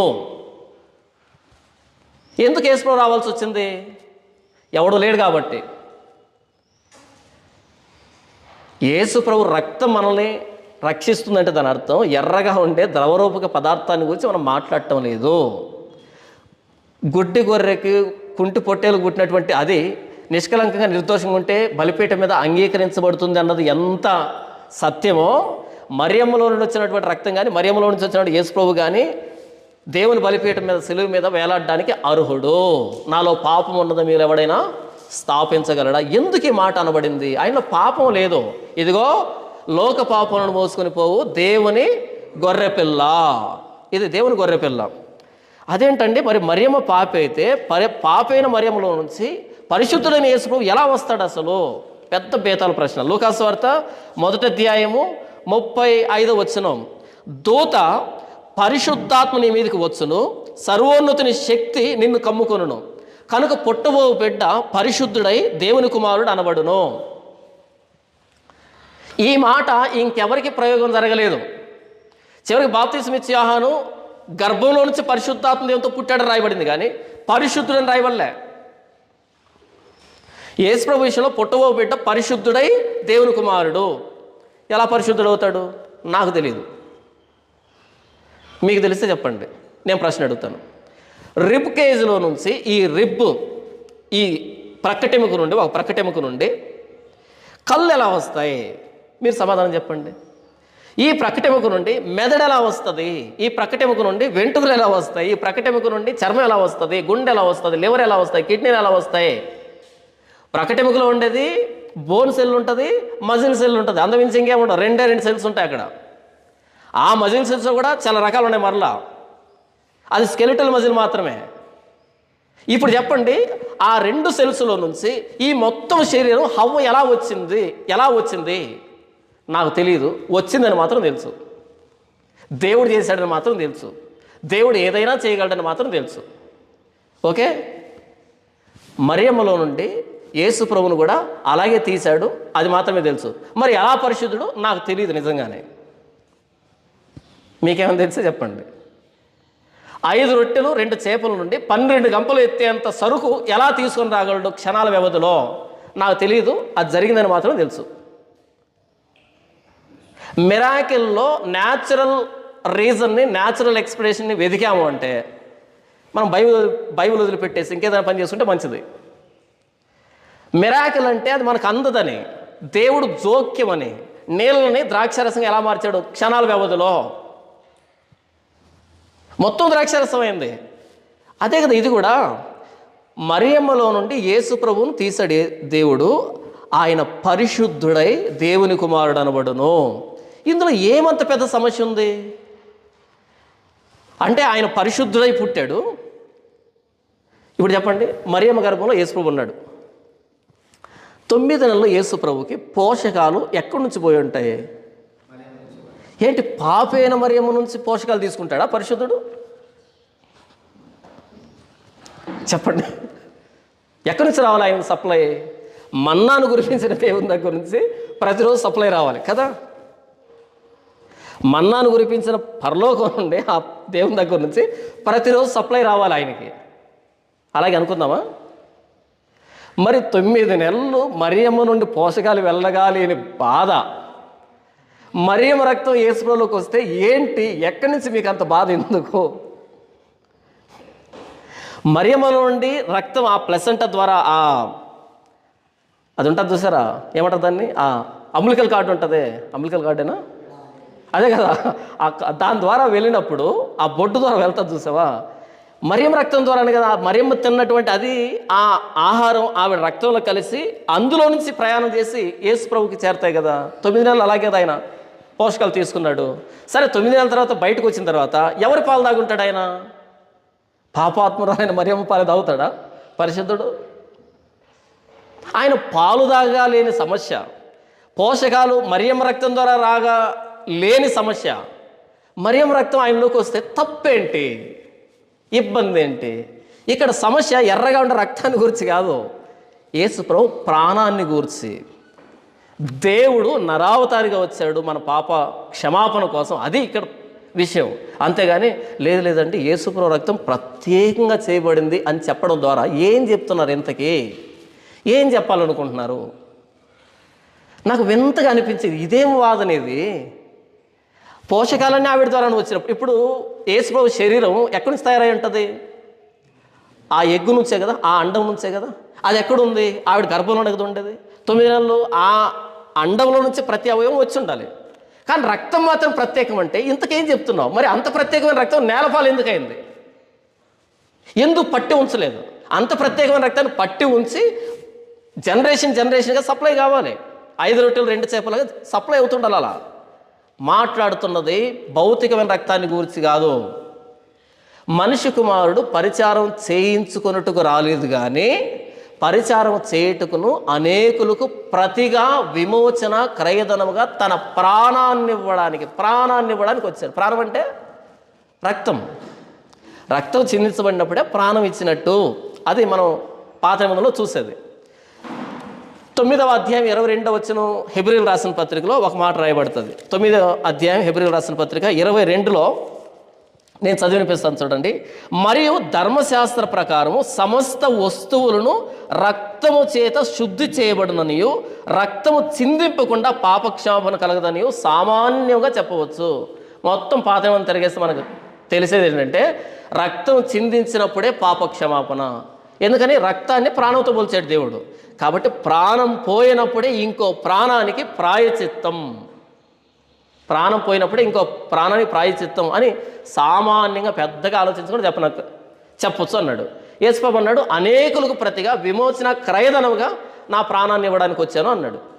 కానీ మనోళ్ళు ఏం చేశారు? కాదు, యేసు ప్రభులో ఉన్నది దేవుని రక్తం. దేవుడికి రక్తం ఎక్కడి నుంచి వస్తుంది? దేవుడు ఆత్మ గనక ఆయన ఆరాధించేవారు ఆత్మతోనూ సత్యంతోనూ. ఆత్మ కూడా రక్తం ఉంటుందా? దేవుడు ఆత్మను బైబిల్ చెబితే కాగా దేవుడు ప్రత్యేకంగా చేశాడు ఆ రక్తాన్ని అంటే ఎందుకు చేశాడు? ఏమైంది? మరి రక్తాన్ని ప్రత్యేకంగా చేసినప్పుడు యేసు ప్రభువు కూడా ప్రత్యేకంగా చేస్తే పోలే? మరి ఎందుకు? రక్తాన్ని దేవుడు ప్రత్యేకంగా చేస్తే యేసు ప్రభులో ఇప్పుడు మరియమ్మ ఎందుకు? అనవసరం కదా. మరియమ్మ అనవసరం కదా. రక్తాన్ని ప్రత్యేకంగా చేసినప్పుడు యేసు ప్రభువు కూడా ప్రత్యేకంగా చేయాలి. ఎక్కడో పరలోకంలో చేసి ఇలా తీసుకొచ్చి పెట్టాలి. మరియమ్మ ఎందుకు? అంటే పాపైన మరియమ్మ నుంచి పోషకాలు వెళ్ళాలి, పాపైన మరియమ్మ నుంచి పాలు రావాలి, పాపైన మరియమ్మ గర్భం కావాలి. ఇంతకు రక్తం సపరేట్గా చేసినప్పుడు ఈ బాడీని పాపంతో చేశాడా? అంటే యేసు శరీరం పాపం అప్పుడు మరియమ్మ నుంచి వచ్చింది కాబట్టి రక్తం ఒకటే పరిశుద్ధమైంది. అంతేనా దాని అర్థం? పుట్టబో బిడ్డ పరిశుద్ధుడై అన్నప్పుడు ఇంకేం మాట్లాడకూడదు, అంతే. పుట్టబో బిడ్డ పరిశుద్ధుడై దేవుని కుమారుడు అనబడును, ఇంకేం మాట్లాడకూడదు. అక్కడ మనం ఇలా వెతుక్కుంటామనే పరిశుద్ధుడాయన, అంతే. పరిశుద్ధత అనేది శరీరంలో ఉండదు, పరిశుద్ధత అనేది రక్తంలో ఉండదు. ఆయన పరిశుద్ధుడు, అప్పుడు మొత్తం పరిశుద్ధం అవుతుంది. అది కూడా ఏది? భౌతికమైన దాని గురించి మాట్లాడటం లేదు, సింబాలిక్గా మాట్లాడుతున్నాడు. ఇప్పుడు చదవండి పేతురు రాసిన పత్రిక 1వ అధ్యాయము 19వ వచనం. అమూల్యమైన రక్తము చేత అనగా నిర్దోషమును నిష్కలంకమునకు గొర్రెపిల్ల వంటి క్రీస్తు రక్తము చేత విమోచించబడతారని మీరు ఎరుగుదురు కదా. ఆయన జగత్తు పునాది వేయబడక మునిపే నియమింపబడిన కానీ తన్ను మృతుల్లోండి లేపి తనకు మహిమనిచ్చిన దేవుని ఎడల తన ద్వారా విశ్వాసులైన మీ నిమిత్తము కడవరి కాలమందు ఆయన ప్రత్యక్షపరచబడిను. కాగా మీ విశ్వాసము నిరీక్షణ దేవుని యందు ఉంచబడి ఉన్నవి. ఇక్కడ ఏమంటున్నాడు ఆయన? మీ పితృపారంపర్యమైన వ్యర్థ ప్రవర్తనను విడిచిపెట్టినట్లుగా వెండి బంగారములు వంటి క్షయ వస్తువుల చేత మీరు విమోచించబడలేదు కానీ అమూల్యమైన రక్తం చేత. మన వ్యర్థమైన ప్రవర్తన ఎలా పోయిందంటే ప్రభువైన యేసుక్రీస్తు రక్తం చేత. రక్తం అంటే ఆయన ప్రాణం, ఆయన ప్రాణత్యాగాన్ని బట్టి మన జీవితాలు మార్చబడ్డాయి. ఆయన ప్రాణత్యాగాన్ని బట్టి మన జీవితాలు మార్చబడ్డాయి తప్ప ఆయన రక్తాన్ని బట్టి కాదు, అంటే భౌతికమైన రక్తాన్ని బట్టి కాదు. ఆయన కుమారుడైన యేసుక్రీస్తు రక్తం ప్రతి పాపం నుండి మనల్ని కడిగి పవిత్రులుగా చేస్తుంది. అంటే భౌతికమైన రక్తాన్ని గురించి మనం మాట్లాడుతుంది, ఆయన సిలువుని గురించి మనం మాట్లాడుతున్నాం, ఆయన ప్రాణత్యాగాన్ని గురించి మనం మాట్లాడుతున్నాం. ఇంతకు యేసు ప్రభు ఎందుకు ప్రాణం పెట్టాల్సి వచ్చింది? నంబర్ 1, అటోన్మెంట్, ప్రాయశ్చిత్తం కోసం. మనం లేవీకాండం అంతా చదివితే ప్రాయశ్చిత్తం, అటోన్మెంట్ అంటే టు కవర్, మూసిపెట్టడం. ఏదైనా తోటలో ఆదాము హవ్వలు పాపం చేసిన తర్వాత దిగంబరులయ్యారు. మరి దిగంబరత్వాన్ని ఎలా మూసిపెట్టాలి, ఎలా దాచిపెట్టాలి? చర్మపు చొక్కాయలు అంటే ప్రాణం పోయింది. టు కవర్, మూసిపెట్టడానికి. రెండవదిగా ఎందుకు యేసు ప్రభు రక్తం చిందించబడిందంటే టు రిడెంప్షన్ కోసం, విమోచన కోసం, విడుదల కోసం. పాత రోజుల్లో బానిసలు ఉండేవాళ్ళు, బానిస వ్యవస్థ ఉండేది. బానిసను విడిపించాలంటే ఆ వెల చెల్లిస్తేనే విడిపించబడతాడు. మనం దేనికి బానిసలమే?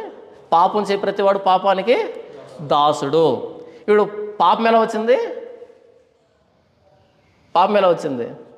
మరణం ఎలా వచ్చింది? పాపానికి జీతం మరణం. జీవితకాలమంతయు మరణ భయం చేత దాస్యానికి లోబడిన వారిని విడిపించడానికి యేసు ప్రభు కూడా రక్త మాంసాల్లో పాలువాడు కావాల్సి వచ్చింది. మన మరణ దాస్యం నుండి విడిపించబడాలంటే, పాప దాస్యం నుంచి విడిపించబడాలంటే ప్రభు అయిన యేసుక్రీస్తు పాప శరీరాకారంతో పంపి, తన కుమారుణ్ణి పాప శరీరాకారంతో పంపి ఆయన శరీరమందు శిక్ష విధించడం చేత మన పాపాలు కానీ శిక్ష విధించాడు అని. యేసు ప్రభు శరీరం ఏంటంట? పాప శరీర ఆకారం. ఇదే ఆకారం, పాప శరీర ఆకారం. యేసు ప్రభు ఇలాగే ఉంటాడా? ముఖ్యమైన వెరైటీగా ఉంటుంది, కళ్ళు ఏమైనా వెరైటీగా ఉంటాయా? లేదు కదా, ఇలాంటి ఆకారమే కదా. మరి ఈ ఆకారంలోకి వస్తే ఏ రక్తాన్ని తీసుకుంటాడు? ఈ రక్తాన్ని తీసుకుంటాడు. పాపం, పరిశుద్ధత రక్తాల్లో ఉండవు, అది భౌతికమైనది కాదు. తర్వాత ఎందుకు యేసు ప్రభు ప్రాణం పెట్టాడు అంటే ప్యూరిఫికేషన్, కడగడానికి, శుభ్రపరచడానికి. కుష్ఠరోగం పోయిన తర్వాత ఆ వ్యక్తి మరలా శుద్ధుడిగా ప్రకటించబడాలి అంటే గోపిల్లలు తీసుకొచ్చి వాటిని కోసి నీళ్ళలో, పారే నీళ్ళలో వదిలిపెట్టి ఒక కొండ తీసుకొచ్చి ఆ కొండలో రక్తాన్ని ఒలికించి ఆ నీళ్ళలో ఇంకో పక్షిని ముంచి అలా ఎగరేసినప్పుడు వీడు పరిశుద్ధుడు అని ప్రకటన చేస్తారు కదా. యేసు ప్రభు రక్తంలో మనల్ని కడగడానికి, to purify, to redeem, to atone. ఇంకోటి యేసు ప్రభు ఎందుకు రక్తం చిందించాడంటే ఇది నా రక్తము వలనైన క్రొత్త నిబంధన. ఇది నా రక్తం వలనైన క్రొత్త నిబంధన. మరి పాత నిబంధన మేకలు ఎక్కువ, ఎడ్లు ఎక్కువ, గొర్రెపిల్లలు ఎక్కువ, పశువుల రక్తాన్ని చల్లి ధర్మశాస్త్రం మీద, ధర్మశాస్త్రం అంతా వ్రాసిన తర్వాత మోషే ఏమన్నాడు? ఆ రక్తాన్ని చల్లిన తర్వాత వారి చేత ఒప్పింపజేశాడు. ఇది రక్త నిబంధన. అయితే ఎవరి రక్తం అది? మోషే రక్తం కాదు, అది పశువుల రక్తం, అది రక్త నిబంధన ఇది. కానీ యేసు ప్రభు విషయానికి వస్తే ఆయన అంటున్నాడు ఇది నా రక్తం వలనైన క్రొత్త నిబంధన. పశువుల రక్తాన్ని బట్టి కాదు నిబంధన చేస్తున్నాను, నా రక్తాన్ని బట్టి నిబంధన చేస్తున్నాను. అందుకు రాయబడింది దేవుడు తన స్వరక్తమిచ్చి సంపాదించిన తన సంఘము అని. స్వరక్తం అంటే ఏంటి? ఇప్పుడు నేను అన్నాను అనుకో, నా స్వరక్తం ఇచ్చి నిన్ను కాపాడుకున్నాను అన్నాను అనుకో. యాక్సిడెంట్ అయింది మీకు, మేము హాస్పిటల్లో జాయిన్ చేశారు, అప్పుడు నేను రక్తం ఇచ్చాను, నా స్వరక్తం ఇచ్చి నేను కాపాడుకున్నాను అంటే. మామూలుగా హాస్పిటల్లో వెళ్ళినప్పుడు ఎలా ఉంటుంది? రక్తాన్ని ఎక్కడి నుంచో కొనుక్కొని వచ్చి మొత్తానికి ఎక్కిస్తారు కదా. అలా కాకుండా నా స్వరక్తాన్ని ఇచ్చాను అనుకో మీకు, అప్పుడు నేను నా స్వరక్తం ఇచ్చాను అనుకో. అంటే దాని అర్థం నా రక్తం సపరేట్గా చేయబడిందనా? నిన్ను కాపాడుకునే దానికి స్వయంగా నేనే ఇన్వాల్వ్ అయ్యాను. ఏదో డబ్బు ఇచ్చి ఇంకొకరు తీసుకొని రాలేదు, నేనే ఇన్వాల్వ్ అయ్యాను. నీ ప్రాణం వెనకాల నేనున్నాను. అది కదా దాని అర్థం. దేవుడు తన స్వరక్తం ఇచ్చి అంటే ఆయన రక్తం సపరేట్గా చేయబడిందనా, లేకపోతే ఈ రక్షణ ప్రణాళికలో యేసు ప్రభువే స్వయంగా పాల్గొన్నాడు అనా? ప్రాణం పెట్టేంతగా ప్రేమించాడనా? ఏ దేవదూతను పంపించి, లేకపోతే ఇంకో మనిషిని పంపించి, లేదా గొర్రె పిల్లలు నడిపించి, 1,00,000 గొర్రె పిల్లలు నడిపించి, 1,000,000 గొర్రె పిల్లలు నడిపించి అలా పాపాన్ని తీసివేశాను అని కాదు ఆయన చెప్తూ ఉన్నది. స్వరక్తం అంటే సాక్షాత్తు దేవుడు మనల్ని ప్రాణం పెట్టేంతగా ప్రేమించాడు అని అర్థం. అంతేగాని స్వరక్తం అంటే ప్రత్యేకమైన రక్తం అని కాదు. తెలుగు మీద కాసింత అవగాహన ఉంటే సరిపోతుంది దీనికి. అది తీసుకున్నాడు దేవుడు. స్వరక్తం అంటే యేసు ప్రభువులో ప్రత్యేకమైన రక్తం ఉంది అని. అంటే ఏం చెప్పాలనుకుంటున్నారు? ఆయన ప్రాణం పెట్టిన ప్రాణత్యాగాన్ని తీసుకుని వెళ్ళి ఎర్రగా ఉండే రక్తానికి ఆపాదించారు. ఇది నా రక్తం వలనైనా క్రొత్త నిబంధన. ఎందుకు యేసుప్రభు రక్తాన్ని చిందించాడంటే మనల్ని ప్రత్యేకమైన ప్రజగా చేయడానికి. ఆ రోజు పాత నిబంధన ప్రజలు ఎలాగైతే ఆ పాత నిబంధన బట్టి ఏర్పడ్డారో, ఈరోజు ఆయన రక్తాన్ని బట్టి మనం ఒక ప్రత్యేకమైన జాతిగా చేయబడ్డానికి. ప్రకటన గ్రంథం 5వ అధ్యాయం చూడండి. పరలోకంలో పాడుతున్నటువంటి పాట, ప్రభువైన యేసుక్రీస్తుని పొగుడుతున్నటువంటి విధానం మీరు చూడండి. ప్రకటన గ్రంథము 5వ అధ్యాయము 9వ వచనం నుంచి, ఆ పెద్దలు, నీవు ఆ గ్రంథమును తీసుకుని దాని ముద్రలు విప్పుటకు యోగ్యుడు, నీవు వధించబడిన వాడవై నీ రక్తం ఇచ్చి అంటే నీ రక్తముతో అని రాయబడింది అక్కడ. నీ రక్తం ఇచ్చి అంటే నీ రక్తం ఇచ్చి ప్రతి వంశములోను, ఆయా భాషలు మాట్లాడే వారిలోను, ప్రతి ప్రజలోను, ప్రతి జనములోను దేవుని కొరకు మనుషులను కొని మా దేవునికి వారిని ఒక రాజ్యముగాను యాజకులుగాను చేసితివి, కనుక వారు భూలోకమందు ఏలుదురని క్రొత్త పాట పాడుదురు. ప్రత్యేకమైన ప్రజని ప్రతి రాజ్యం నుంచి, ప్రతి భాష మాట్లాడే ప్రతి రాష్ట్రం, ప్రతి జనాంగం నుంచి ప్రభువైన యేసుక్రీస్తు తన రక్తంతో కొని మనల్ని ప్రత్యేకమైన వ్యక్తులుగా చేశాడంట, ప్రత్యేకమైన రాజ్యంగా చేశాడంట. ఆయన రక్తంతో కొన్నాడు. మీరు విలువ పెట్టి కొనబడిన వారు కనుక మీ దేహంతో దేవుణ్ణి మయంపరచండి. ఏంటి ఆ విలువ? తన స్వరక్తం ఇచ్చి. మాట్లాడుతున్నది భౌతికమైనటువంటి రక్తాన్ని గురించి కాదు, ఆయన ప్రాణత్యాగాన్ని గురించి మాట్లాడుతున్నాడు. మీరు విమోచింపబడింది అమూల్యమైన గొర్రెపిల్ల వంటి క్రీస్తు రక్తం చేత, నిష్కలంకమైన గొర్రెపిల్ల వంటి క్రీస్తు రక్తం చేత. ఇప్పుడు చెప్పండి, యేసు ప్రభువులో ఉన్నది ఏ రక్తం? ఎంతకి? ఎవరి రక్తం? మరియమ్మ రక్తం, అంతే కదా. మరియమ్మలో నుంచి వచ్చినప్పుడు ఆయన మాంసం మరియమ్మలో నుంచే రావాలి, ఆయన ఎముకలు మరియమ్మలో నుంచే రావాలి, ఆయన రక్తం మరియమ్మలో నుంచే రావాలి. మొత్తంగా ఆయన మరియమ్మ ప్రోడక్ట్. ఆయన ఏది? ఫిజికల్గా మరియమ్మ ప్రోడక్ట్ ఆయన. ఇందులో ఏంటి పెద్ద విశేషం?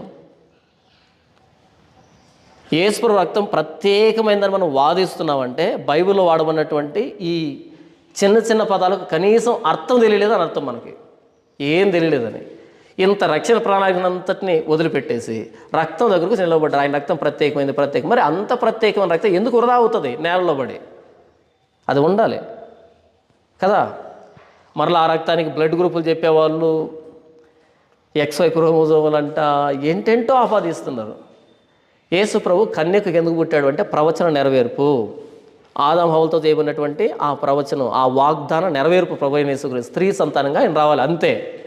మన వాళ్ళు ఏం చేశారు తెలుసా? యేసు ప్రభుని సైన్స్ నిరూపించింది. ఏమనంటే పార్థినోజెనిసిస్ అన్న. పార్థినోజెనిసిస్ అన్నది న్యాచురల్ ప్రాసెస్, అది మిరాక్యులస్ ప్రాసెస్ కాదు, అది మిరాక్యులస్ థింగ్ కాదు. అది యేసు ప్రభు పుట్టుగా మిరాకిల్, న్యాచురల్ కాదు. దీన్ని తీసుకుని వెళ్ళి అక్కడ నిరూపించడం. ఎందుకు ఇంత ప్రయాస? పార్థినోజెనిసిస్ అని ఒక దాన్ని తీసుకొచ్చి యేసు ప్రభు పుట్టుకుని ఎందుకు నిరూపించాలి? సైన్స్ నిరూపించిందని. ఎందుకంటే సైన్స్ పెద్దదనుకున్నారు. మన వాళ్ళకి సైన్స్ అంటే ఏంటో తెలియదు పాపం. సైన్స్ అంటే ఏంటి చెప్పండి మీరు?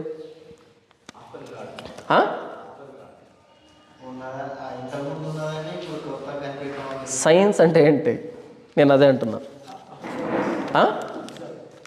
సైన్స్ అంటే ఏంటంటే ఆదికాండం 1వ అధ్యాయం 1వ వచనం. ఆదికాండం 1వ అధ్యాయం 1వ వచనం. ఆది యందు దేవుడు భూమి ఆకాశములను సృజించెను. ఈ భూమిని, ఆకాశాన్ని, సమస్త సృష్టిని 1వ అధ్యాయం 2వ అధ్యాయం మనం చూసినప్పుడు సమస్తాన్ని, సమస్త జీవరాశిని, మానవ కోటిని యావత్తు ఆయన చేశాడు కదా. ఈ చేసిన దాన్ని అర్థం చేసుకునేదాన్ని సైన్స్ అంటారు. ఈ చేయబడిన దాన్ని అర్థం చేసుకునేదాన్ని సైన్స్ అంటారు. ఉదాహరణకి ఈ స్పెట్స్ని ఇలా వదిలేను అనుకో, ఎక్కడ పడతాయి? కింద పడతాయి. కింద ఎందుకు పడుతున్నాయి? దాన్నే సైన్స్ అంటారు. కింద ఎందుకు పడుతుంది? దాన్నే సైన్స్ అంటారు. సైన్స్ అంటే థింకింగ్ ఆఫ్టర్ గాడ్. దేవుడు ఎలా చేశాడో ఆ ఆలోచనను డీకోడ్ చేయడం. ఎందుకు ఇలా పడుతుందంటే దీనికి ఒక ఆకర్షణ పెట్టాడు, అందుకని ఇలా లాగుతుంది, ఇలా కింద పడుతున్నాయి. ఎందుకు గ్రహాలు కానీ నక్షత్రాలు కానీ పైన తిరుగుతున్నాయి? అక్కడ అది లేదు కాబట్టి అవి తిరుగుతున్నాయి.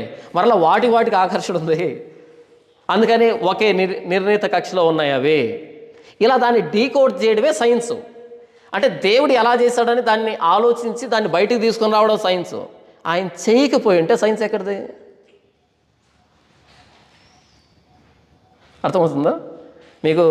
మీ ఎదురుగా 4 పాత్రలు పెట్టాను, మీ కంటికి గంతలు కట్టాను. గంతలు కట్టిన తర్వాత ఇలా ఈ పాత్రని వాసన చూడు అని వాసన చూపించి ఏంటో చెప్పు అన్నావు అనుకో, ఇది చికెన్ కర్రీ అన్నావు అనుకో. ఇప్పుడు నువ్వు గ్రేట్ అవుతావా? చికెన్ కర్రీ చేసినోడు గ్రేట్ అవుతాడా? చెప్పు. నువ్వు గ్రేటే, ముక్కులు బాగా పనిచేస్తున్నావు, ఎందుకంటే గుర్తుపట్టావు. ఓకే, నీకు కొంచెం క్రెడిట్ ఇవ్వచ్చు. కానీ కర్రీ చేసిన పర్సన్ ఒక ఆయన ఉన్నాడే, ఇప్పుడు చెప్పు ఇంతగా చికెన్ కర్రీ ఎవరు చేశారంటే చెప్తావా? మీకు అర్థమైందా? ఇది చికెన్ కర్రీ అని చెప్పగలవు, కానీ చికెన్ కర్రీ చేసిన చెప్పగలుగుతావా? వాసన చెప్పలేవు. ఇదిగో ఆదియందు దేవుడు భూమి ఆకాశాలు సృజించాడు. ఈ యావత్తు సృష్టి వచ్చింది. ఈ సృష్టిని చూసి ఈ నియమంతో ఇది పనిచేస్తుంది, ఈ నియమంతో ఇది పనిచేస్తుంది, ఇక్కడ ఎలా ఉంది అలా ఉంది చెప్తున్నావు. కానీ దీన్ని చేసినని కూడా ఇక్కడ చెప్పింది బైబిల్. ఆయన దేవుడు అనే, దేవుడు చేసిన దాన్ని గుర్తుపట్టి దాన్ని సైన్స్ అంటే, ఇంతకు చేసినోడిని ఏమంటాం? ఆ చేసినోడు ఆయనే ఇంకొకసారి సృష్టిలో మరలా జోక్యం కలుగు చేసుకుంటే దాన్ని మిరాకిల్ అంటాం. ఆ మిరాకిల్ని మరలా టెస్ట్ పెట్టి నిరూపించాల్సిన అవసరం లేదు. వీడు నమ్మితే ఎంత, నమ్మకపోతే ఎంత, ఎవడికి కావాలి? వీడిని నమ్మించడానికి ఒక న్యాచురల్ ప్రాసెస్ పార్థినోజెనిసిస్ పట్టుకొచ్చి అరువు తెచ్చుకొని ఇది యేసుప్రభుకు ఆపాదించి పురుషులు లేకుండా కూడా పిల్లలు పుడతారు. అది కీటకాలలో, మనుషుల్లో కాదు. కీటకాలలో జరిగే ఒక ప్రాసెస్ని పట్టుకొచ్చి దాన్ని యేసుప్రభుకు నిరూపించి మేము సాధించేసాం. సాధించలే, దించేశారు యేసుప్రభుని. అట్టడుక్కి కీటకాల స్థాయికి దించేశారు. పెద్ద పెద్ద మేధావుల గురించి మాట్లాడుతున్నా. కీటకాలలో జరిగే ఒక ప్రాసెస్ని పట్టుకొచ్చుకొని దాన్ని యేసుప్రభుకు ఆపాదించి మేము నిరూపించేసాం. సైంటిఫిక్గా నిరూపించలే, యేసుప్రభు స్థాయిని దించి పడేశారు కీటకం స్థాయికి. మనుషులు అలా జరగదు, కీటకాల్లో జరుగుతుంది. అది న్యాచురల్ ప్రాసెస్. ఈ మొత్తం సృష్టిలో ఏం జరిగినా న్యాచురల్ అవుతుంది. ఏది మిరాకిల్ అవుతుంది? ఈ సృష్టిని చేసిన ఆయన మరొకసారి జోక్యం కలుగు చేసుకుంటే దాన్ని మిరాకిల్ అని అంటాం. మనం నీళ్ళ మీద నడిచామనుకో, మునిగిపోతామా తేలుతామా? మునిగిపోతాం. చివరికి మృత సముద్రంలో మునిగినా మునిగిపోతాం. మునిగిపోయి సగం తేలుతాం కదా. కానీ యేసుప్రభు నీళ్ళ మీద నడిచాడు అంటే ఆయన మీద ఏం పని చేయలేదు, ఏం పని చేయలేదు, ఇది పని చేయలేదు కదా.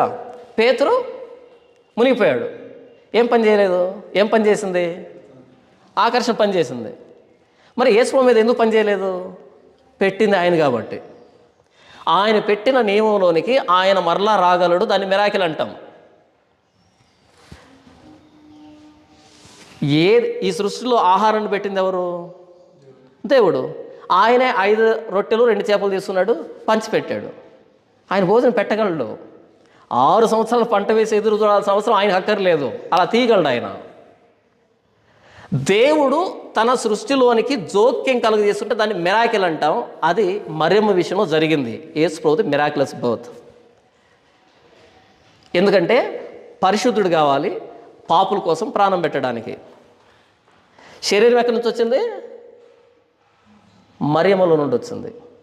ఆయన పరిశుద్ధాత్మ దేవుని ప్రేరేపణతో పుట్టాడు కాబట్టి పుట్టబో బిడ్డ పరిశుద్ధుడు, దేవుని కుమారుడు.